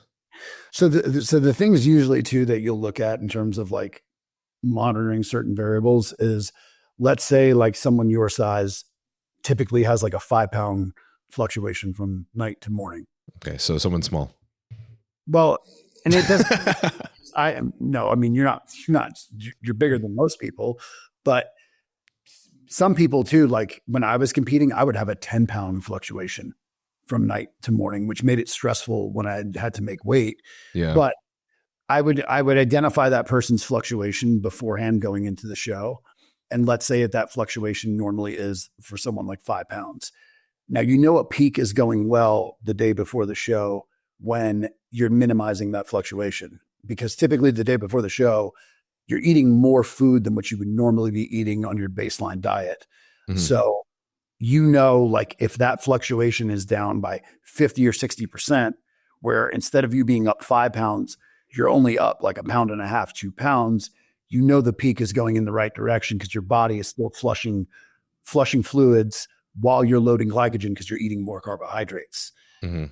Now, if you see the weight and it's titrating up more than usual, that's when it's time to go ahead and, either, adjust the food or pulse like a microdose of a diuretic to have the body start to flush. Gotcha. That makes sense. Yeah. We did that for, I think maybe the first show. He had me take like a quarter earlier in the day, like after meal 1 and before meal 2. And then we pulsed another quarter in between the last 2 meals, just since I think I wasn't as dry as he was looking for yet. So, yeah. And it helped. It helped a lot. First show look was definitely one of my favorites, first and last show. 2 completely different looks though, because the windshield definitely fills you out, bro. Yeah, 2 pounds heavier. The orals really too, like the last couple of weeks, those are really the most important, like where the injectables, like the last 2 or 3 weeks are not nearly as important as your orals and your anti-estrogens are. Those bro, are I literally just, I had a podcast with Martin and he and Boss pulled out his injectables and his GH 14 days before Olympia. And then they kept it out all the way till Prague. Bro was on 4 weeks without any tests in his system. Yeah. And that's why he was so dry and his skin was so thin too. Yeah. Because pulling out a lot because the injectables are there. They're really kind of irrelevant those last few weeks. It's mostly just the orals. Right. Yeah. Yeah. They also did a really crazy depletion phase. They hit it at 0 carbs this time, 1.5 to 2 weeks. Yeah. And then filled out at like 1,000 grams of carbs plus every single day afterwards. So it was a pretty extreme protocol. Yeah. But it worked for him. So that's cool. Some people can, but there are some people where if you run them that deep into a hole, they don't fill out. There's nothing that you do that can fill them out in time. And that's also related to the diet while you're in prep too. So like there are some coaches that just put people on a base diet, whether it's a workout menu. But if you're going long periods of time depleting from one macronutrient group, like say without incorporating a higher carb day once every 4 to 5 days, that's when you're going to be more susceptible to running into those. Yeah. Yeah. I am making generalizations and trying my best not to be racist, but Quentin, Arya, and I had that conversation too, that it just looks like normally white people or lighter skinned guys tend to have an easier time doing that, like depleting out and then filling out and staying hard. Whereas like darker skin, like black guys like Samson and Quentin, like you can't just push them. You just can't keep pushing them lower and lower because they just flatten, but they don't really get the same kind of lines that you're looking for, Yeah. So and I mean, they have to have a little bit more of a balance. You have to look at every athlete and see what their strongest assets are. So like a guy like Samson, he has an unbelievable structure and he's a mass monster. So you can tell going into the Olympia that he went with the approach of, I'm going to push the conditioning, extremely hard this time. But by doing that to a certain extent, he was losing all of kind of his assets, his bells and whistles that makes him so impressive. That there has to become a point where, in bodybuilding where it's a push-pull, like where yes, you can deplete someone, but our bodies, we're not machines. We're more like ecosystems. So eventually like the body starts to adapt, and then you want to have days where that you are fully like restoring muscle and liver glycogen. I also like doing this when people are in prep. I'll also maybe have days where they do a heavy load and don't work out or do anything at all. That you're taking that day just to rejuvenate their body, to put them in an optimal place to keep responding. Yeah. Yeah. I heard you talking about that on the podcast as well. And I really like that idea because you don't really know many coaches that will refeed on a rest day. Yeah. That's more inclined to doing that, especially like in prep when someone's like really, really like pushing hard, and they're like running on fumes. They need a day to like fully like rejuvenate their body. And you'll notice too, when you monitor like all these variables and like weight, you'll see like maybe 2 or 3 days after they take that day, I call it a metabolic reset day, their bodies will start dropping more about 48 to 72 hours after, because you essentially like ignited their metabolism. Yeah. It's cool to hear how you can do that even if someone's on like a consistent level of thyroid. Yeah. I always wonder like where did this metabolism come from? But it just happens, I guess. Yeah. No, and like with thyroid drugs, it is something to take in consideration, like when you're carving up. If somebody is using over a certain amount with certain people, I would cut the dose of that down the last 3 days sometimes. Yeah. Yeah. No. So reeling it back to health phase and off season, since we're discussing gut health and a lot of these drugs that are affecting gut health, what are your thoughts? And I'm talking about this now because if we're just being transparent, it's just this is so widely used now in bodybuilding and in the industry, and a lot of guys are a proponent of using this in the off season as well at a microdosing level. But what's your thoughts on Retta coming out of a show? Okay, so great question, because this is like the most trending topic, or all these new GLPs. Oh, for sure. So like the first thing to establish is that GLPs have been used, specifically GLPs, for I know more than 25 years. Because even when I graduated college at the Bariatric Center, it was being used in a clinical setting with, and I believe back then it was called Trilicity, I think it was called. I might be getting mixed up, but which is essentially the same thing as semaglutide. All right. But these newer GL and GIPs, like your retatrutide, tirzepatide, and now they're coming out with some that target 4 pathways. On paper, they look great, but any of the clinical data that they do have on it is all done pretty much short term, and it's all done on people that don't work out or do hypertrophy training. So, you know, the ones that are like targeting like glucagon and things like that, they don't know necessarily how that is for someone that is doing hypertrophy training. So I'm all about, like, with bodybuilding, what we do, we're taking calculated risks ultimately. Mm-hmm. And these are things that are unknown. So like with GLPs, again, those have been around for a very, very long time. But I do know without a doubt, I know 6 people that did the Olympia this year that were all taking particular GLPs like retatrutide, and all of them had some sort of GI issues going into the Olympia and did not come in at their best. Now, can you say for certain, you know, it was this one variable? Not 100%, but it just so happens that 6 of them were taking it, and they were also taking it over a certain dose as well. And do you mind releasing the dose? The dose was over about 3.5 milligrams a week, which in the clinical setting, like, I think 2.5 milligrams of retatrutide is equal to just a 1/4 milligram of semaglutide. And semaglutide, believe it or not, that is the most strongest GLP out of all of them.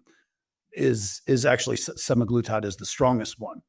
But all these people that were taking it, again, there are other things that they're not taking into account with where it is slowing gastric motility down. But a thing that I noticed from working at the clinic was anyone that was on any of these GLPs, GIPs in the clinic, let's say that was on like thyroid medication, I noticed on all of them that none of their medication changed, but their TSH was dropping.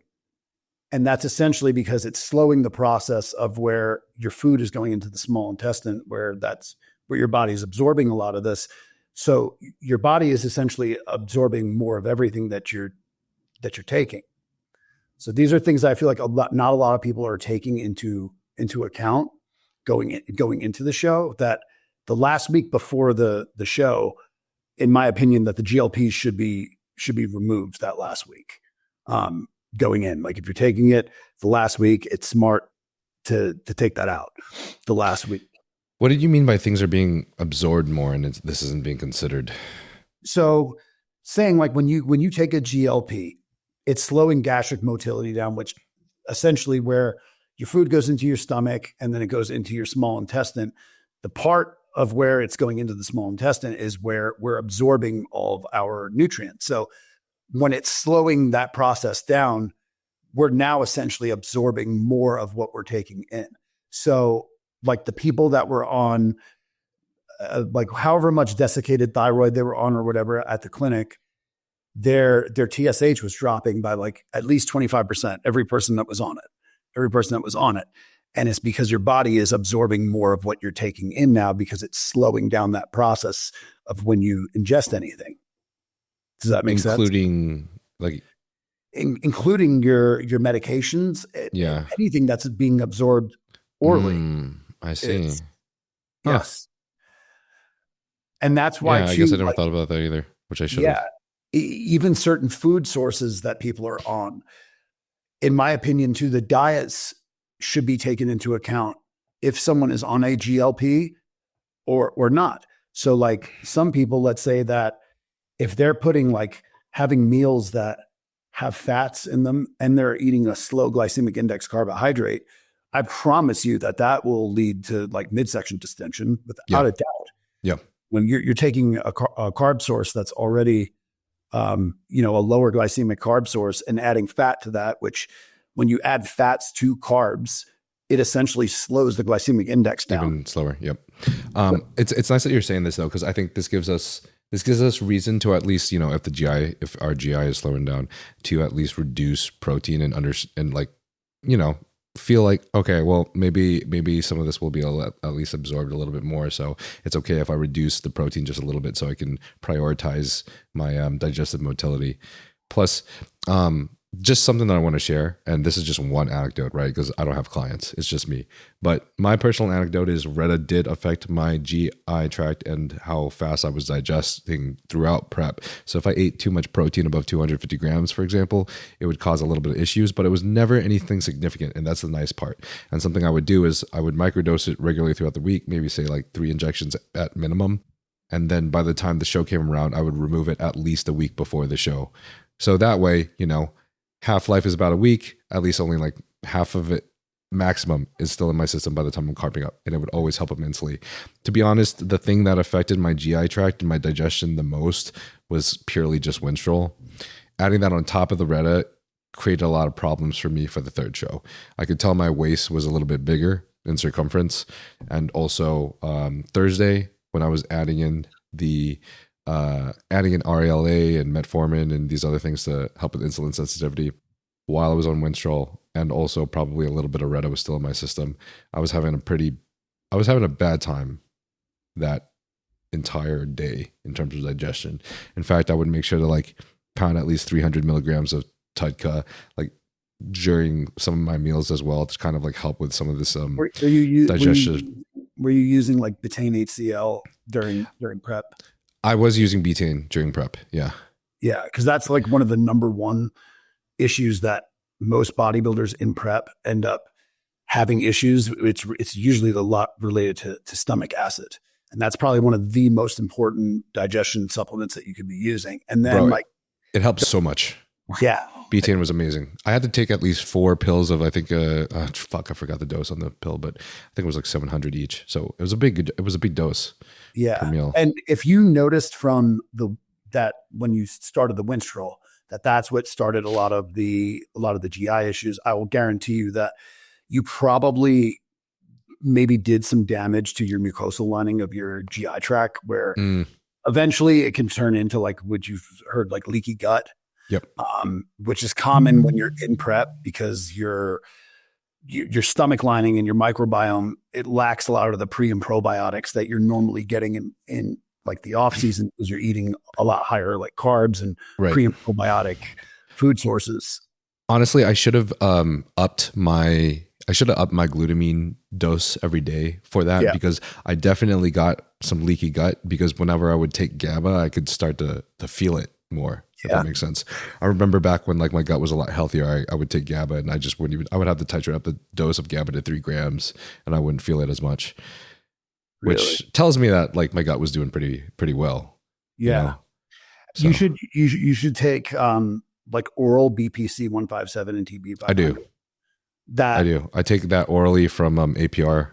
Mike's a good homie. And then I started KPV for the last 3 weeks before my last show. And I think it helped a little bit as well. But that's like staple to repair your gut lining for sure. Yeah. Yeah. I think overall my gut has been the best it's been if I compare it to anywhere in the last 3 years since I started bulking. Yeah. But it was very interesting to see that like even more than Retta, just adding 37.5 milligrams of Winstrol for 3 weeks and then continuing it at 50 milligrams of Winstrol for 3 more weeks until the last show made the biggest detrimental effect to my GI health. Yeah. No, I mean, so that means that typically like if a client was saying that after like during your recomp phase right now, I would do something that I would consider like a traditional like repopulation phase where you're pretty much repopulating like the commensal bacteria, your good bacteria, and repairing the gut lining using things like glutamine, high amounts of glutamine, cool. Soluble butyrate, and like the TB 500 and BPC using those that will help like repair the gut lining. And it's never a bad idea to do a GI map. I think that I highly believe in those. I think that in a lot of cases you can learn more from one of those than you can from blood work.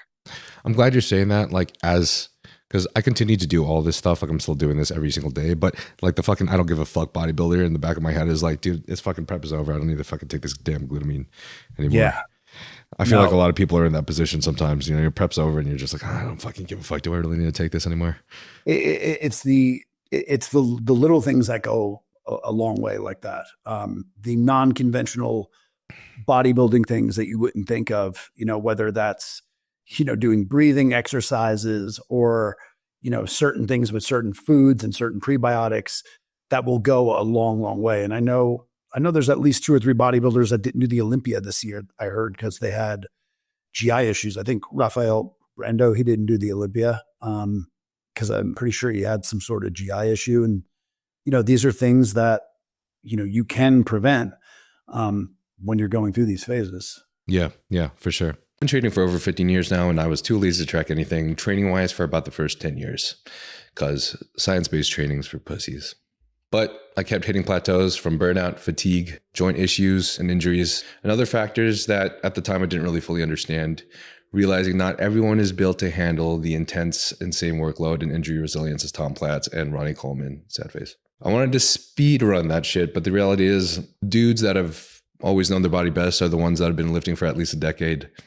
Shit takes a long ass time to figure out. I started tracking all my training on the Notes app on iPhone because I don't know what paper is. Until recently, I started using the RP Hypertrophy app. The RP Hypertrophy app spoon feeds you step-by-step workouts tailored towards whatever your focus is, or you can customize the workout yourself. Well-educated coaches have always cost $250 to $500 or more a month. I'm paying $500. That's like 10 bottles of testosterone. But if you're not competing or you don't have the money to spend, the app will adjust your program for you every week to maximize your long-term growth.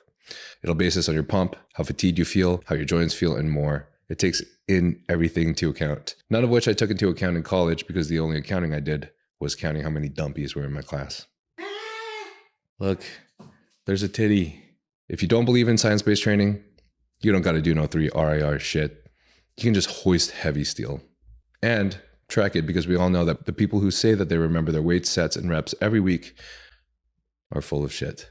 IMO, there's a sort of middle ground where you track your progress and make sure all the variables are right in your food, sleep, gear, progressive overload, and then you go to the gym and slam those heavy PRs until your blood pressure is higher than Miley Cyrus. If you're still unsure, they've got a 30-day money-back guarantee, so if you still don't like it and it gives you a bad tan, you can get your money back. That way, when you compete at your next show, your tan doesn't cost you the first place that you so well deserve. So go to the link in the description below, or you go to rpstrength.com/Nile and use code Nile at checkout. That's rpstrength.com/Nile. Code knowledge checkout. You know what would be an interesting thing to talk about? What? About classic physique guys making weight. I know 2 guys going into the Olympia that use the NP to make the weight. And I'm telling you, it cost them big time because, again, when you're using certain things like that, especially, and you're getting down to the weight early, saying depleting, because you got to remember something when making weight. You only got to weigh that weight for 5 minutes, get on the scale, off the scale. And roughly 76% of a muscle cell is made up of intracellular glycogen, water. So, and I take a combination of what I used to do when I wrestled and knowing what I know now, where as long as utilizing a rubber suit, exactly. And the other biggest mistake is using diuretics to try to make the weight. That's a recipe for disaster on so many different reasons. But the time you'd actually want to use the diuretic is actually after you make the weight and after you start putting fluids back in to make sure your body doesn't like balloon up. Mm-hmm. But if you're able to get within 10 pounds of the weight, even if it's 10 pounds, you can pull that off in a matter of like 2 hours, 2.5 hours by utilizing like a rubber suit with a sauna. And I'll usually have people alternate between doing a stationary bike and going in the sauna just so that they're not going to be at risk of getting like heat exhaustion staying in the sauna bowl.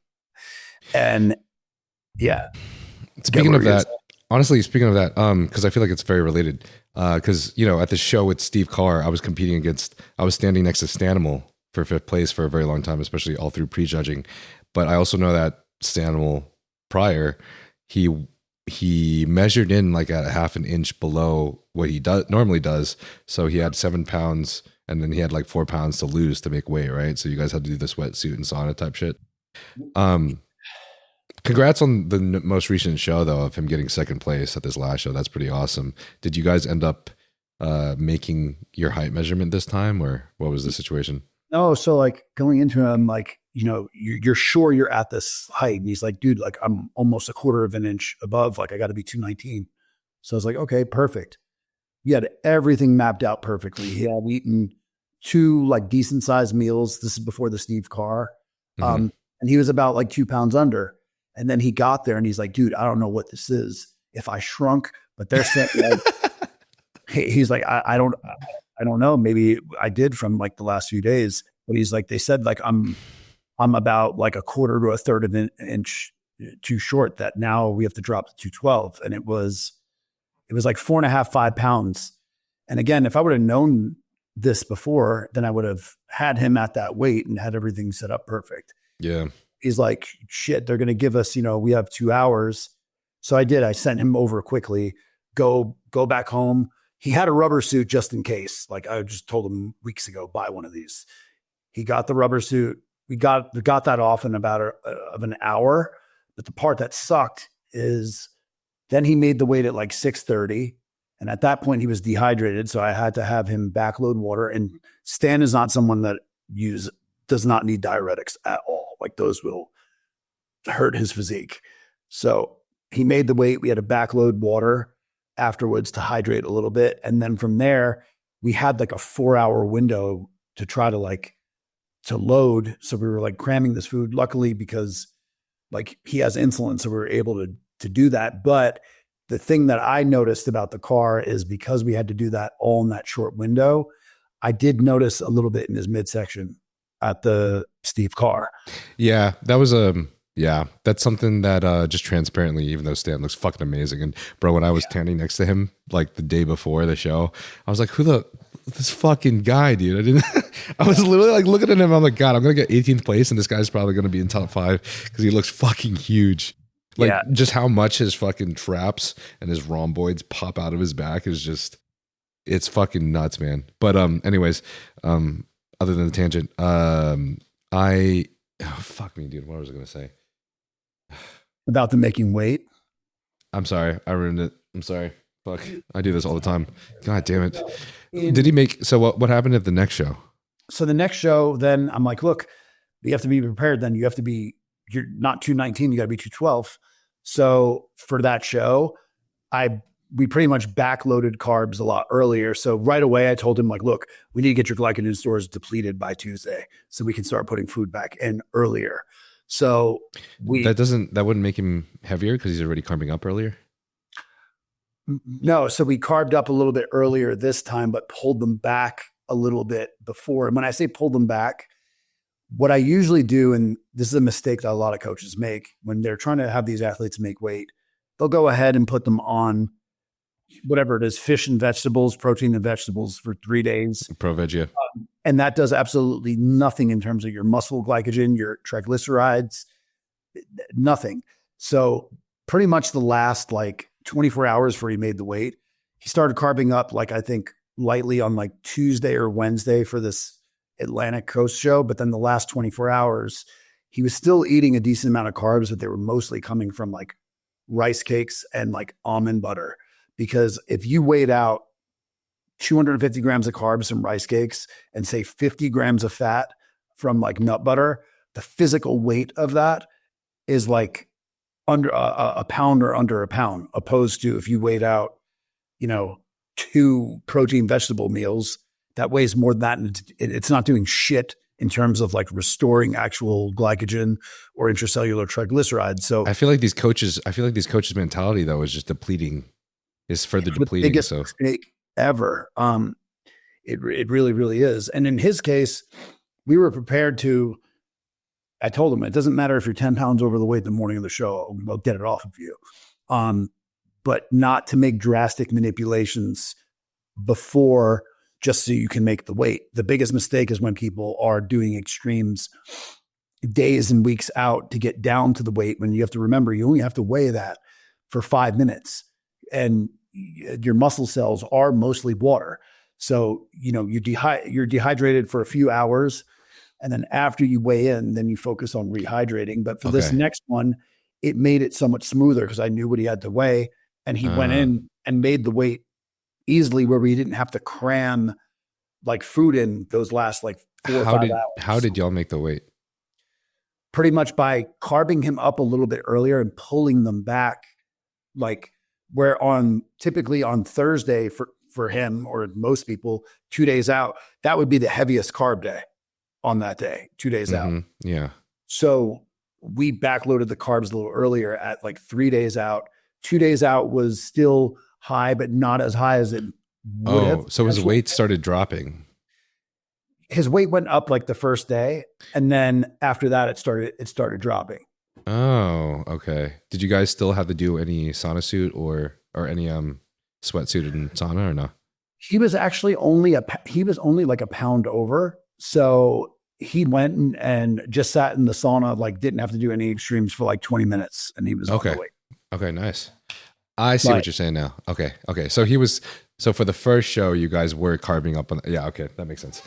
But Stan's case though, this year, I didn't know if he was going to compete, or I actually told him it wasn't a good idea because of what he had went through previously. So like he went through a phase where like he ended up getting diabetes.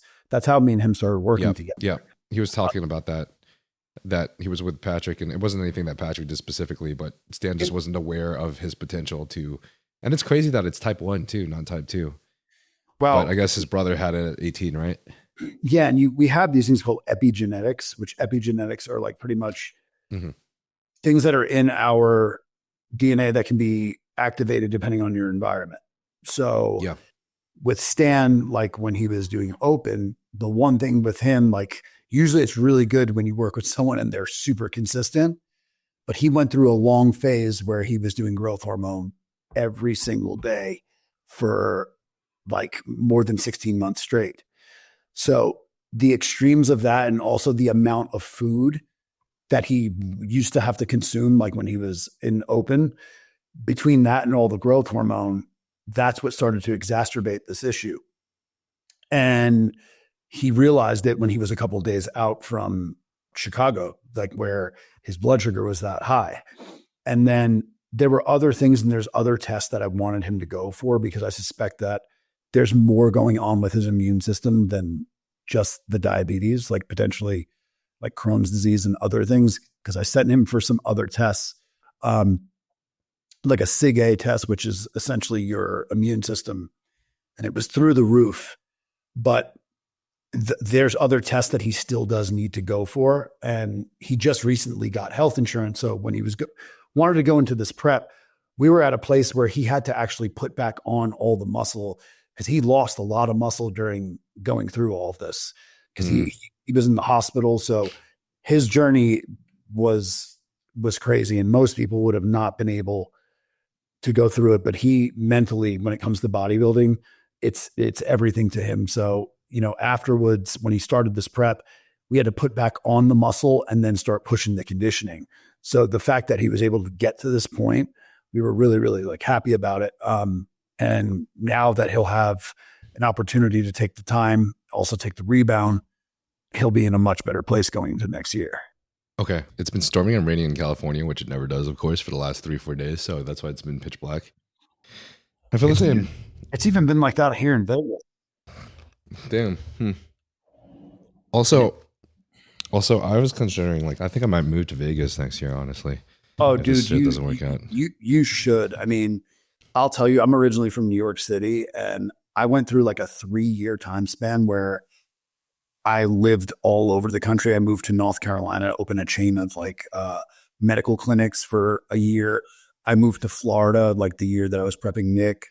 And then I moved here. I'll tell you, I love it out here. It's got everything you could need anytime. It's got a really, really good fitness and bodybuilding community. Yeah, I really like the bodybuilding community there is so awesome and welcoming and supportive. And, we just know everybody there too. So it's really cool. And it's a quarter of the price of living where I came from in New York City. It's super cheap to live here. All right. Twist my arm, brother. Fuck. Yeah, you definitely got to come. Anytime you want to come out here, man, let me know. Thanks, man. Thank you, bro. Yeah, I like making trips out there. That's honestly the main reason I did the show in the first place. I love going to Vegas and seeing everybody. Who are all the male Olympians that you've coached as well, by the way? Because you had Nick Walker, you've had Regan. Oh, ever? I've had a bunch. I've had a couple in men's physique. So for a while, and I still do this, which this is a part that I'm more passionate about too. I do a lot of consulting with other coaching teams. So that's cool. For a while, I worked with one of my closest friends that he has one of the top men's physique prepping companies called Unchained. So I worked with him and worked with a lot of his top athletes and some other coaches, which I really like doing that because I'm able to assist them with their athletes, but not have to deal with a lot of the stress of directly dealing with the athletes. I broke up with my girlfriend and I punched holes in the wall, and this guy is having this stress. So I've had a lot too that have helped that way, but I've had a lot of really good male competitors too, on the men's physique levels, Emmanuel Hunter, Anthony Gilks, kid Javier Mullins, obviously Nick that 1 year. I'd have to go through, but I've had a decent amount. But what I've noticed, the biggest trend, years ago, I would have a lot of pro cards, where I would get 12 or 14 in a year. But now it's this last year was probably the least amount of pro cards I had, but I had the most amount of Olympians because a lot of the people, I think I give a lot of pride in, I have a pretty good client retention where, the people that turned pro years ago are now starting to do well on a pro level. And that's why I don't think a coach should be necessarily, or even an athlete's performance should be based strictly on placing. Yes, everyone's goal is to win, but I have had people win pro shows that were not at their 100% at all, to be quite honest. It's just that they were so good that they could come into a show at 85% and still end up winning. And then you could have the vice versa where people are spot on, nailed on the money, but they might not win the show. And I think ultimately when you assess if the show is a success or not is you're ultimately competing against yourself, and you should look at where you were at your last show and if you improved going into the next show. That's ultimately the main thing that you should determine if a prep was a success, and then look back at your previous years and making sure that you're making improvements. Right. Okay, cool. So since we're talking about Stan and GH, what do you feel is the best route of action to take with GH then? It sounds like you don't really, you're not really an advocate for doing GH year round. So no, like you can take it year round. The problem that you run into, like where what he ran into, he was taking it multiple times of the day. He was taking it 3 times a day and was taking it at times at high doses, which high doses give them anything from like 8 to 12 IUs a day, but not taking no days off from it. So I'm talking about like if you were taking GH, if you were taking more than 4.5, 5 IUs of GH every single day for 2 years straight, that's when you're going to run into issues. When would you take a break? So when are the days off? What I think is a good way to go about it is if you run it like 2 to 3 days on, 1 day off. I've heard this before. Okay. I think that that's typically the best way to go about it. And again, it depends on how much you're doing. If you're doing a low amount, if you're doing 3 IUs, then you're not going to really run into those issues. You're going to run into them more when you're taking north of 6 IUs a day. Okay. If you are taking above 6 IUs a day, though, I mean, is this all purely just for insulin sensitivity? Why you would want to take it like all the time, like taking breaks, say like once or twice a week? Mostly, yeah. Mostly your insulin sensitivity, which is one of the most important things in terms of a bodybuilder for your ability, of course, to grow. And that's why people that are taking GH, insulin and HGH work together like peanut butter and jelly do. Mm-hmm.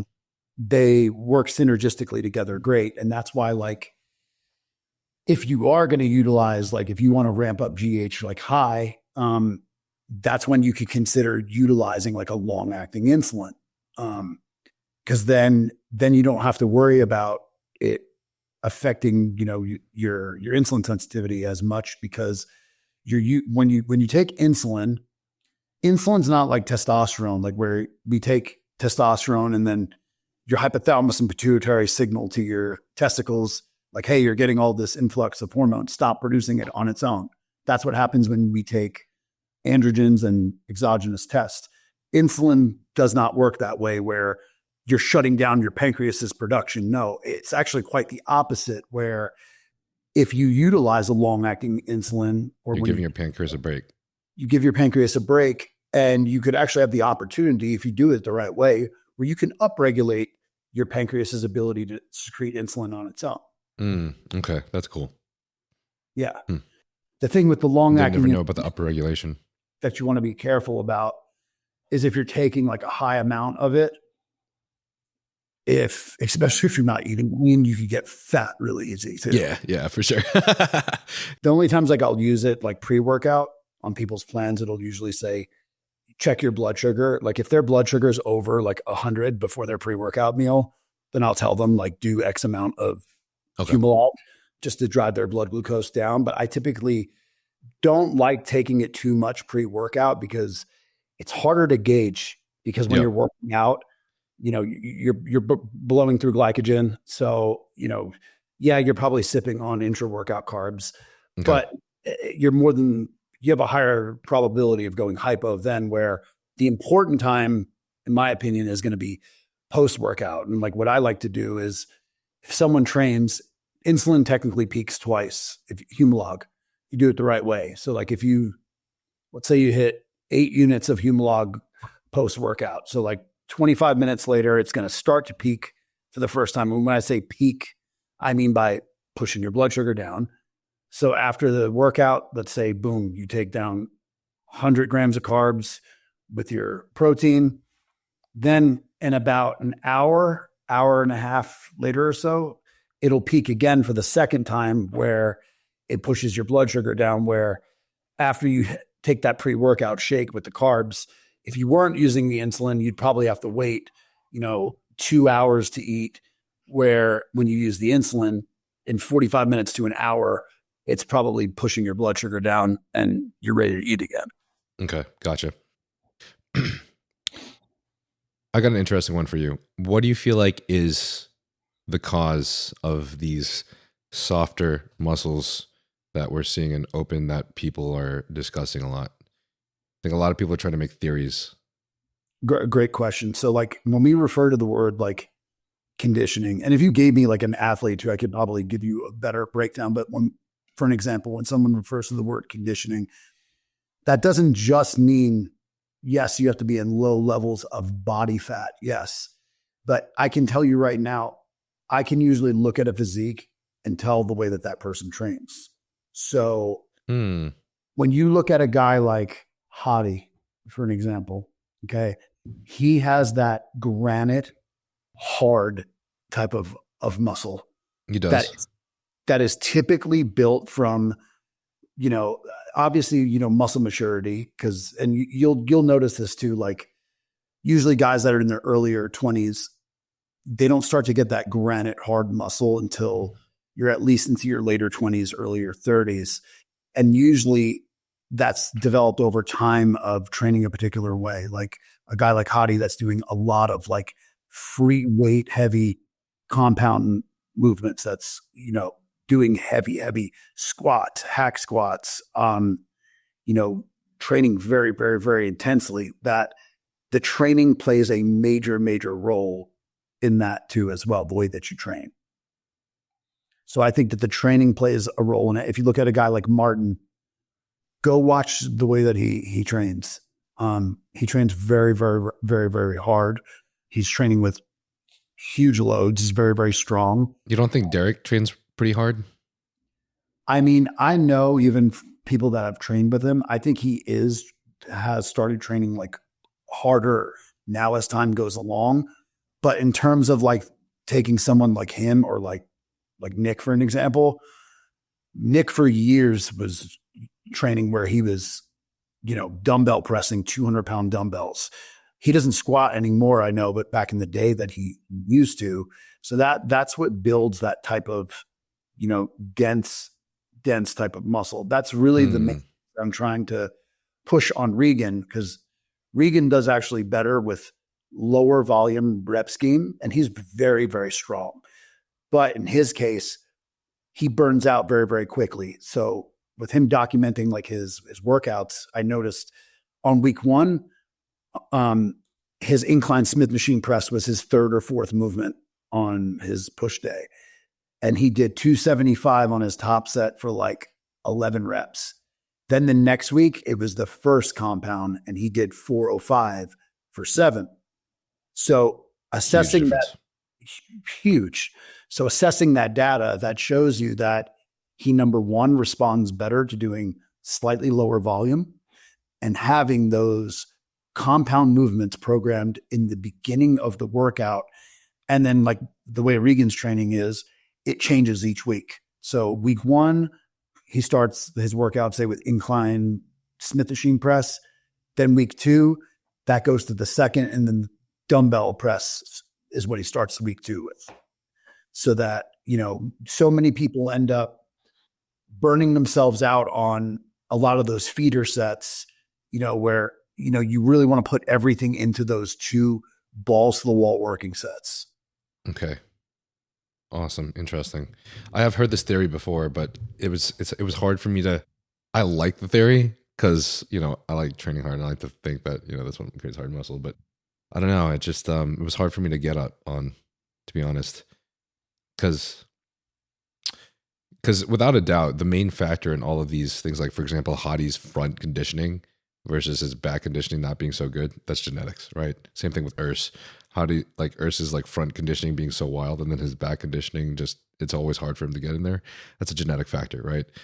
The fact that my glutes come in peeled amazingly, but then if I do men's physique, my abs kind of suck all the time, no matter what, no matter how lean I get. That's obviously a genetic factor as well, kind of just like Jeremy Buendia's. So Everyone's fat distribution is a little bit it's different. different. Yeah. And also water, I think wherever you're getting water retention at any point can be slightly different as well. Absolutely. And typically, like, I'm usually against, like, for competitors to do like DEXA scans, like going in, because they can be very inaccurate. And I've also seen it mess with people's head, but in a bad way, where it'll say that they're at like 6% body fat. And I'm like, dude, you still have plenty to pull from. Like, your glutes are not in. I don't give a shit what that says. The judges asked you for a DEXA scan report on stage. I fucking hate those scans, to be honest, because I'll have friends coming to me being like, dude, look, I'm fucking 4% body fat. And I'm just like, you're definitely not 4% body fat. Yeah, no. And I've had them go both ways, but some people too, I'll actually do a skin fold test on them with a skin dex. Mm-hmm. Typically for guys, the last place they will go is on their subscapula on their back. Mm-hmm. And once that pinch gets into single digits, you know that they're getting pretty close. Gotcha. Okay. That's cool. All right. In terms of off-season growth, since we're on this topic, this might be a little bit hard to answer. And I know it's variant per person, but I guess on average, where would you start someone off PED wise? Say that they're just finishing off their health phase. So saying to, like, what level of competitor is this? And like, what is their PED history? Are they like a first time competitor, or is this like a veteran competitor? I know this makes a huge difference, right? So let's just say their last off season was let's pick an average, like 500 test, 500 primo. They gained like 6 to 7 pounds in their last off season. Okay, and they were on like 5 IUs of GH or something. So I would pinpoint that as like a in between, like I'd say like a new pro, maybe like a freshly new pro. Would that be accurate? Yeah. So, all right. So yeah, that's a good case study to use. So like, if that's what like their baseline was in their last off season. So generally speaking, the first thing I would do is I would send them for labs. When someone does a health phase, I have them do labs so I could establish a baseline of their health and hormonal markers. And once they're at a certain point, that's what I use to determine, all right, now we're in a good place to start an off season once everything is in an optimal range. Cool. So a good example of a decent cycle to go with, I try to target different pathways too, whether it's a 19 NOR, DHT. Like a good starting cycle would be doing something like, say if their testosterone was at, 500 or 550, and then they went with either primo at 350 or equipoise at 400, and they also front loaded the cycle, let's say with an oral like Thyroid or something like that to front load the cycle. Yeah, no, I mean, I personally like it because it's not as toxic as like, your Androgen and some of your other ones. For sure. Yeah, I agree. As much water retention either, which, the water retention like can give you sometimes a false perspective of how much tissue that person's putting on. So I like to kind of minimize that. But like, again, so like if you front loaded that cycle with an oral, like, and again, say if it was T-ball or Anavar, say you're doing 50 milligrams of that a day on workout days. And then, your testosterone somewhere around 500, 550.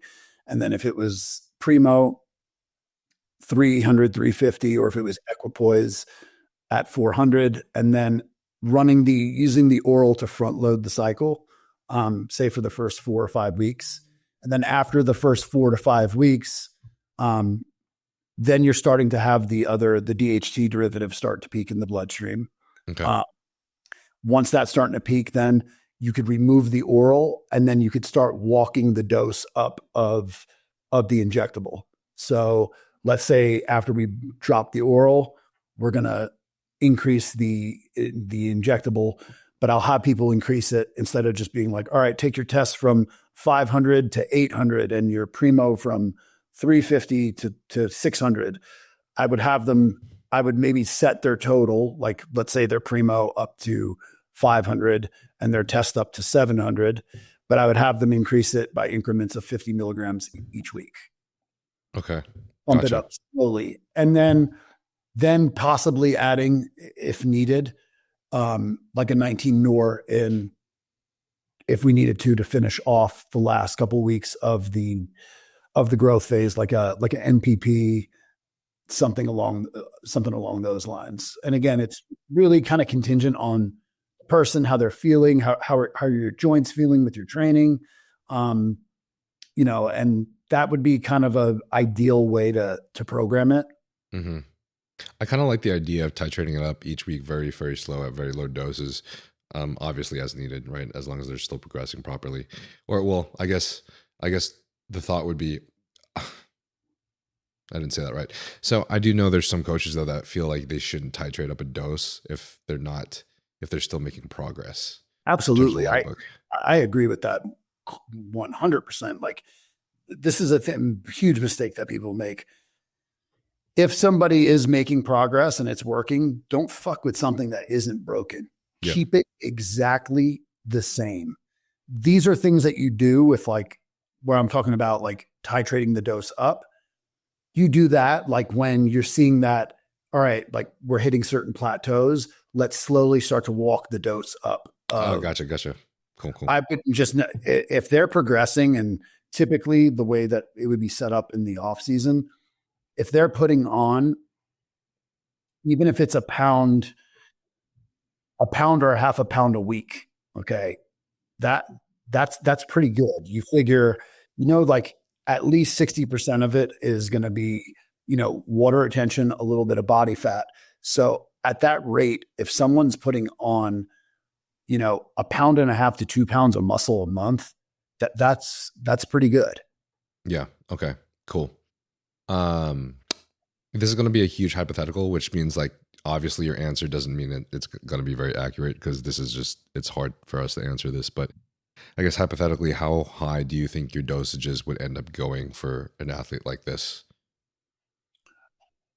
Like in an off season? In this new off season. Since the last off season, there was about like 500 tests, 500 of say Primo or something. So it's again, it's one of those questions that's hard to answer because it's really contingent on how the person's body is progressing. Yeah. Is responding. You know what I mean? So, like I have a guy right now that's from Brazil that is on only 300 milligrams of testosterone a week. And he is making insane improvements. And he keeps asking, like, do we need to add? And I'm like, absolutely not. Like, because you're making such good improvements. Like right now, like, we don't need to try to change anything that, it's right. Working fine. Otherwise, you may have to up it even further than the next offseason. Yeah. So play the long game. Typically, like, and this might surprise people, but like in prep, your like androgen load probably doesn't need to be as high as people think that it does, opposed to in the off season. Because when you're in prep, like the last 10 weeks, you're ultimately just trying to push conditioning without creating metabolic adaptations and holding on to, all of your tissue. And if you're metabolically in a good spot, I've had a lot of people actually grow into the show. If they're able to continue to keep getting better in the gym, they're able to, but they don't need like as much like drugs. Mm-hmm. It's sometimes in the off season where they may need a little bit more to continue to keep responding and keep putting on tissue. And that's why the off season, when people talk about like health markers, most people, if they got their blood work done while they're in prep. Yeah, I agree. I know what you're about to say. Your blood work a lot of times isn't that bad in prep. And it's because, one, you're not carrying all the extra weight that's associated with in the off season. Yeah. And you're typically very religious on terms of taking all different antioxidants, health supplements. Your diet is very on point. So the amount of like oxidative stress on the body is far, far like reduced when you're in prep, opposed to the off season where, you're walking around carrying, 40 pounds of extra weight. You're eating this excess of like food. So that puts a lot more stress like on the body, opposed to like when you're in prep. Mm-hmm. Yeah, I could agree. The only blood markers I had that are skewed and above range and higher than the off season during prep would normally be the liver enzymes, just because during the off season I'm not running any orals. So yeah. And your liver is an organ that can rejuvenate itself at a pretty like rapid rate. It's one of the only ones that can. So that's typically very, very like normal. You know, you want to keep an eye on like your other major like health markers, but ultimately, if you're monitoring, like the three main things are your insulin sensitivity, your blood pressure, and systemic inflammation. Those are the three main things that will cause cardiovascular disease, most like terminal illnesses. If you had to pick the three most important antioxidants that you would choose for someone to reduce their oxidative stress, what would you choose? Oh, definitely the glutathione. Yeah. That would definitely be one of them. NAC. And the third one, there's like four that it could be, but I would say in terms of just like liver health and detoxification, for liver health specifically, obviously TUDCA, because that's what's going to clear your bile ducts. But I will tell you, like a methylated vitamin B complex and methylfolate are absolutely super essential. Like really? I never really thought methylfolate would be something to take if you aren't aware that you have a methylation issue. Absolutely. Those are two that are definitely important. You're probably thinking of like for people that have like the MTHFR gene mutation. Yep. Yeah, I am. But I mean, no, like those are still definitely essential for your body's like own, like just regular methylation. So even taking like a small dose of methylfolate before bed, like even post show, you find that pretty? Yes, absolutely. Definitely. Okay.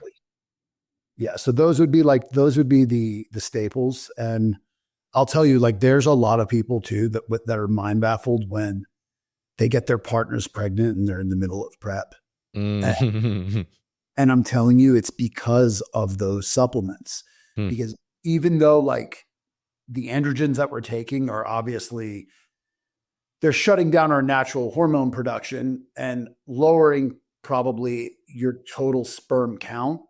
However, you really only need to have one like healthy swimmer. So yeah, if the motility and progression, which what that pretty much is the health of the sperm, the power of the sperm that it has to fertilize an egg, if that's really good, then you can still get your partner pregnant. That's why there are a lot of people that still have that happen while they're in prep. Oh, I totally get it. That's how I know your boy's been on his health shit, because our swimmers are pretty fucking strong. Yeah, absolutely. Let's run this Q&A real quick because we're running out of time, probably like 15 minutes.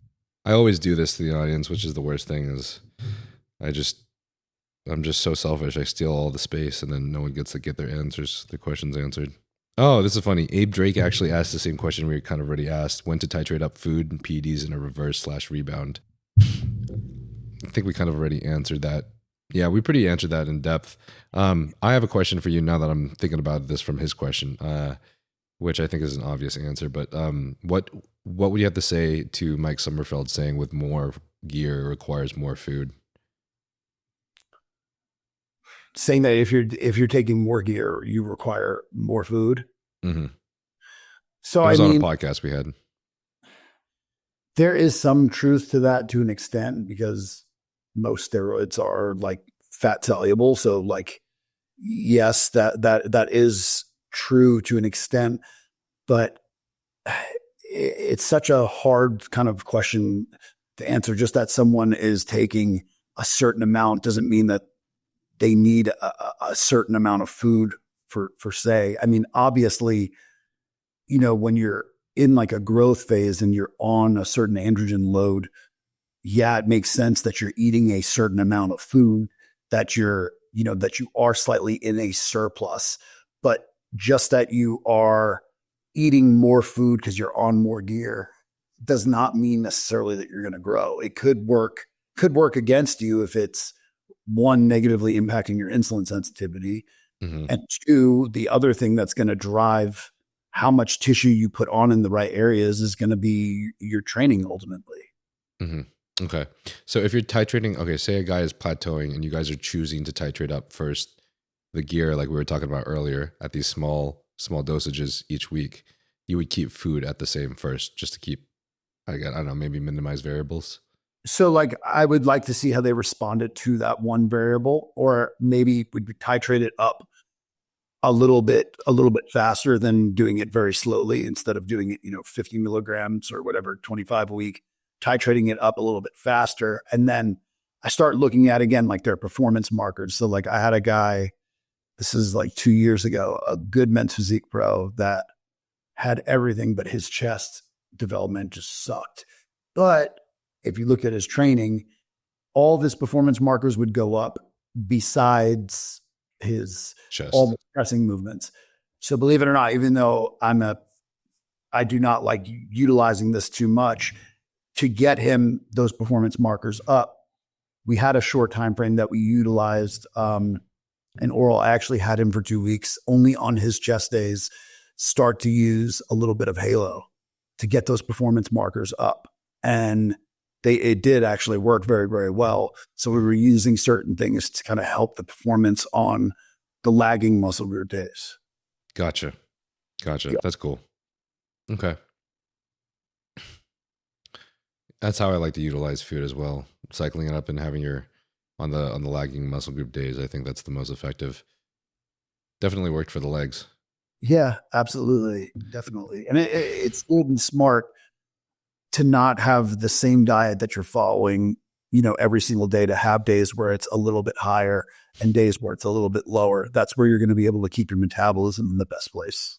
Cool. Someone that I feel like you know very well. How do you say her name? Amandina? Yeah. Amandina. She asks, I'll form this in the form of a question, but how do you control waist growth during off seasons? Okay, so good question. So like, in terms of in the off season, like controlling, making sure that you're keeping the waistline intact, that's also a matter of, that's why I like to, especially if food is at a certain threshold, having a period of time that you give the GI tract a little bit of a break, which this can mean giving it a break from anything from once a week, once every 2 weeks, where I'll have them potentially for one day do a fast for a certain time frame where they only get in like a certain amount of, where they get a certain amount of food in, but it's in a certain window where you're giving the GI tract, a little bit of a break. And then the most important thing is just make sure that you're taking in all the micronutrients in that you need to support, optimal digestion. Right. Food variety. And then if you have a real case like where, where you have to pull off like inches off of someone's waist, you can do that. But the protocol to do that involves you having to deplete the liver of glucose, which essentially you would have to get into ketosis or close to it. And then once you get into that point, you would flood the liver with 2 different forms of choline and either UDCA or TUDCA. And what that does is that's going to help eat visceral fat away to really bring the waistline down. That's like if you really needed to bring the waistline down. Okay. And then, in terms of like the off season, it's a matter of just having times like where you're giving your GI tract, a break. And then you're also like, I'm big on data. I think everyone should check their measurements once a month. You should measure both of your legs, because if you have any sort of impingement, say you had a back injury, whatever it may be, you might not realize, but on one side of your body, you might not be firing the same way. If that's why you want to measure both legs, you should measure below the belly button and above, measure your waistline, and try to keep that within certain parameters to make sure it's not getting too out of hand. Because it's easy to prevent this stuff from happening, but then once the issue gets to a certain point, then it's a totally different ball game to reverse it. Okay, cool. Gotcha. Bodybuilding and Buffon asks, who does he think Nick's next coach is? People want Nick Walker drummer. I really, to be honest, I don't know. I mean, only like he could decide that, which my main thing is that he should take some time so that it's not kind of like an emotionally driven decision, that it's something that's well thought out, and, that's really what it would boil down to. But I don't know in terms of, because I don't know any of the bigger name guys, like if he would be a good fit for them, in terms of like, while they're prepping other like top athletes. So, that's a hard one to answer. Yeah. Some of these questions are wild. I'll phrase this in a nice way. Christian Hennessy asks, how good was Nick Walker's blood work? So, I can't sit there and go into people's like medical records, but yeah, I will say that like when he came to me, surprisingly, there were things like he was concerned like of keeping his health markers in certain places, and there were certain things that he didn't want to do that he had done in the past. I will say that, and that was in the beginning. He was, and that's why at first I didn't know if it would be a good fit, because I'm known as someone that's big on your health. Yeah. And I told him before, we can even consider this, he needs to send me over certain cardiovascular tests and blood work. And I didn't really think I would hear from him again, but he sent everything to me, and, every test that I wanted him to go for in the beginning, he did. But then when we got to prep for the Olympia, his kind of mindset is he thinks it was pointless to do any sort of blood work or tests while on or while being in prep for the Olympia. But, what Gotcha. people understand, you should be doing blood work both at the end of the health phase and when you are on, because you want to see how your body is metabolizing these drugs. Mm-hmm. And the thing that I was big on with him and a lot of other people is showing them that you don't need to nuke your estrogen, 14 weeks out from a show. Yeah. A lot of the more serious cardiovascular issues that happen sometimes not even from the steroids. It happens from a lot of the anti-estrogens. Mm-hmm. Because when you nuke your estrogen, like estradiol is cardiovascular protective. And then you end up, people don't usually talk about this either, like the importance of the endothelium. So like that's like the best way I can describe it. It's like a coating that wraps around all of your cardiovascular tissue. That's almost like a non-stick like pan, like that surface. Mm-hmm. What happens is like there's a bunch of things that can penetrate that wall, like elevated blood glucose, high systemic inflammation. And a lot of the things we do in bodybuilding can affect that.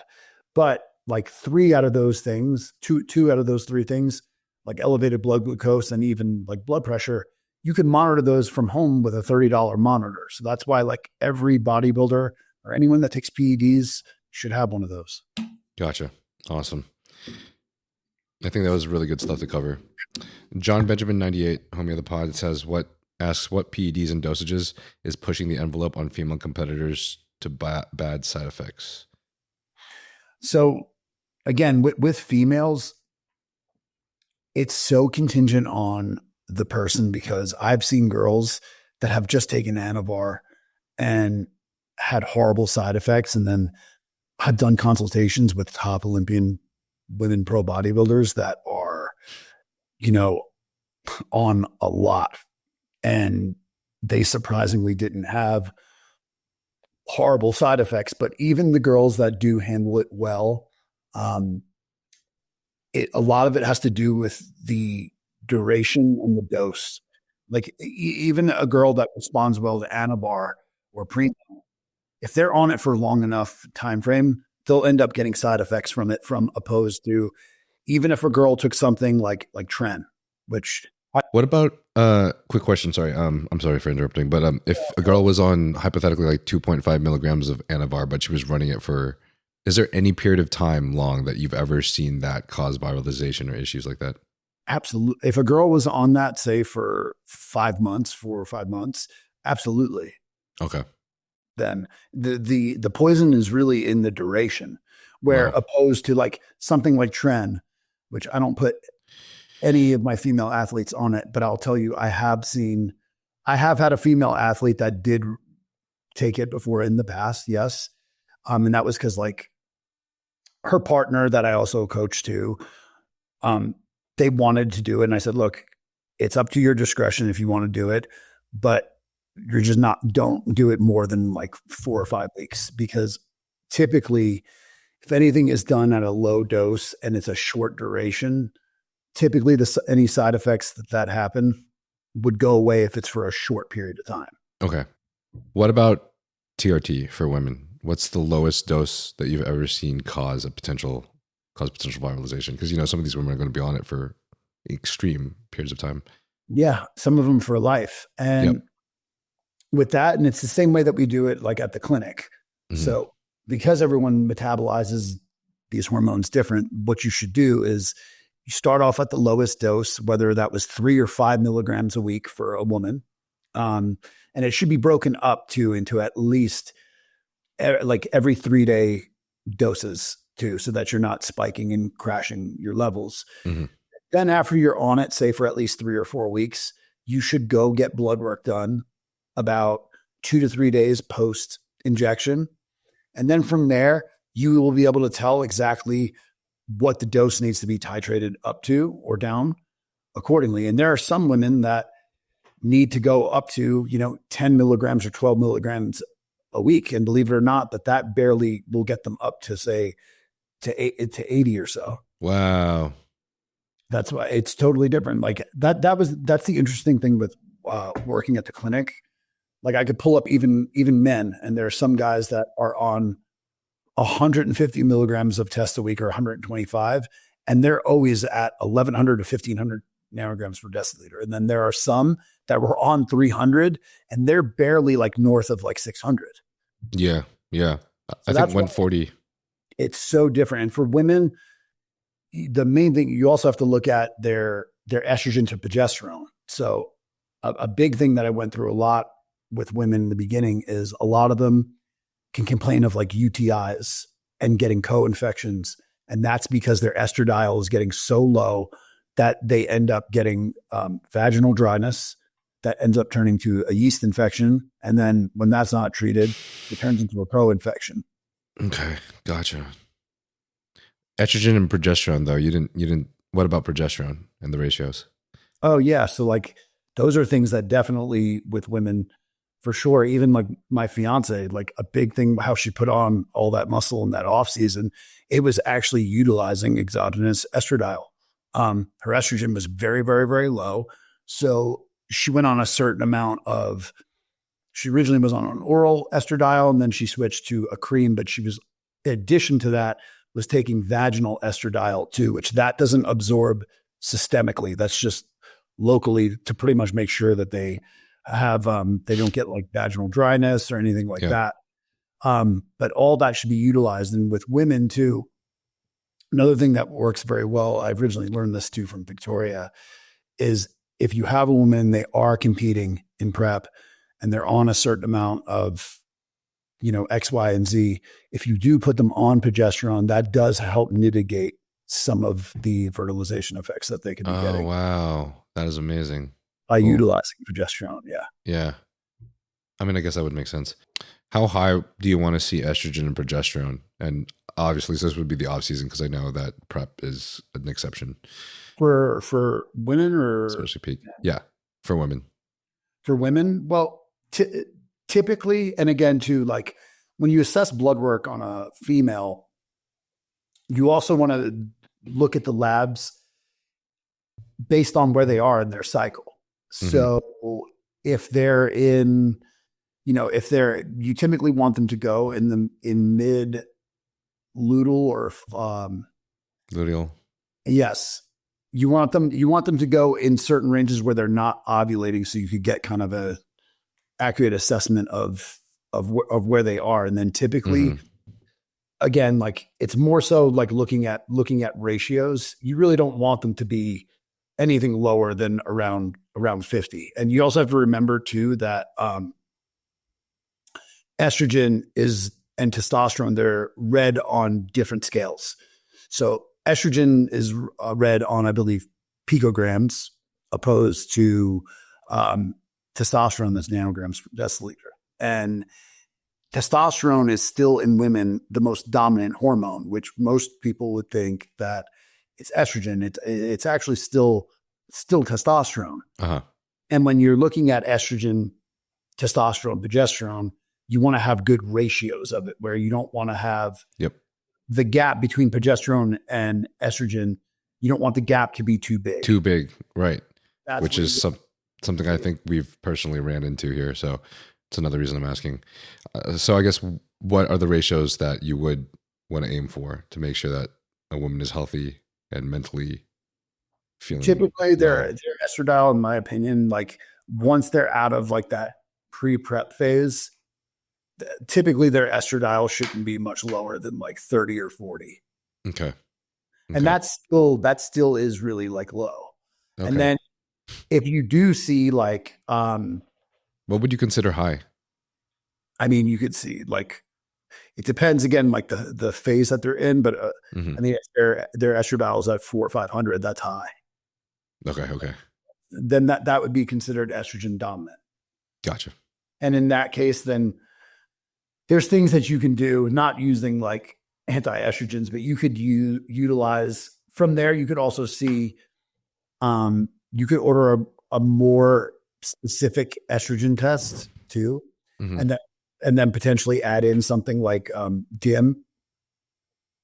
That usually will help with estrogen dominance. Okay. Gotcha. Cool. And I think another good thing to add in too for women, because a lot of women lose their menstrual cycle.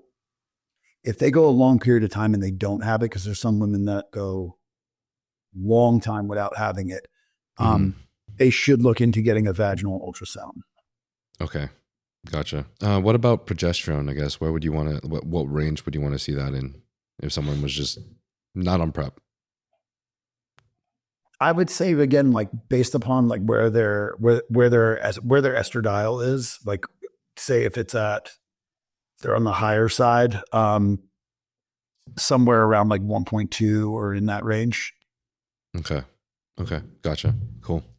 All right. Let's just ask this last question really, really quickly because we're about out of time. But Tasdid Hassan he really wanted to ask you some questions about PCT protocol and who would need it and who doesn't. So I guess just going over a male PCT protocol. So recommendations. I think the first thing you're going to ask someone like is fertility a priority at all? Right. So if fertility is the most important thing with that, number one, when would they be looking to maybe potentially consider having a kid? If it wasn't for like 4 or 5 years, the most important thing is just that they're periodically re-stimulating the gonads, your testicles. Which you could do with HCG at a small dose alongside your cycle rate. Yep. Exactly. Is periodically adding that in. Now, when the time comes when you do actually want to say, all right, like I want to try to have a kid soon or like this year, then you want to start focusing on re-stimulating the signaling going from the brain to the hypothalamus and pituitary, which are your like are in the brain. They're almost like your quarterback to your hormones.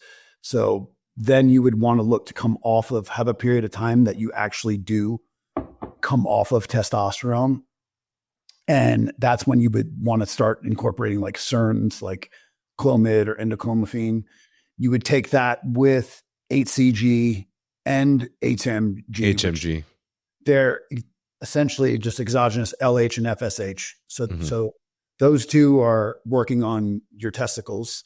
They're re-stimulating the testicles. And then the SERM is working more in the brain to re-stimulate the signaling. So they're communicating with each other. Yep. Essentially. So you're re-stimulating that axis. And then the first thing that you would look to start to restore on its own is your LH and FSH. Because of course, like if you do blood work, anytime you're on, you're going to see your LH and FSH is tanked. Once you see that your LH and FSH is in a good place, that's when you would go ahead and consider then doing like a semen analysis. And then you would check that. And I'll tell you, like, if I would have known about this, like when I started bodybuilding, but you can get your sperm banked too for super, super cheap. So like for guys that are just like getting into this, it's something to definitely consider, because for under like $700, you can do, it's a semen analysis that you do where it checks your sperm, your motility, the health of it.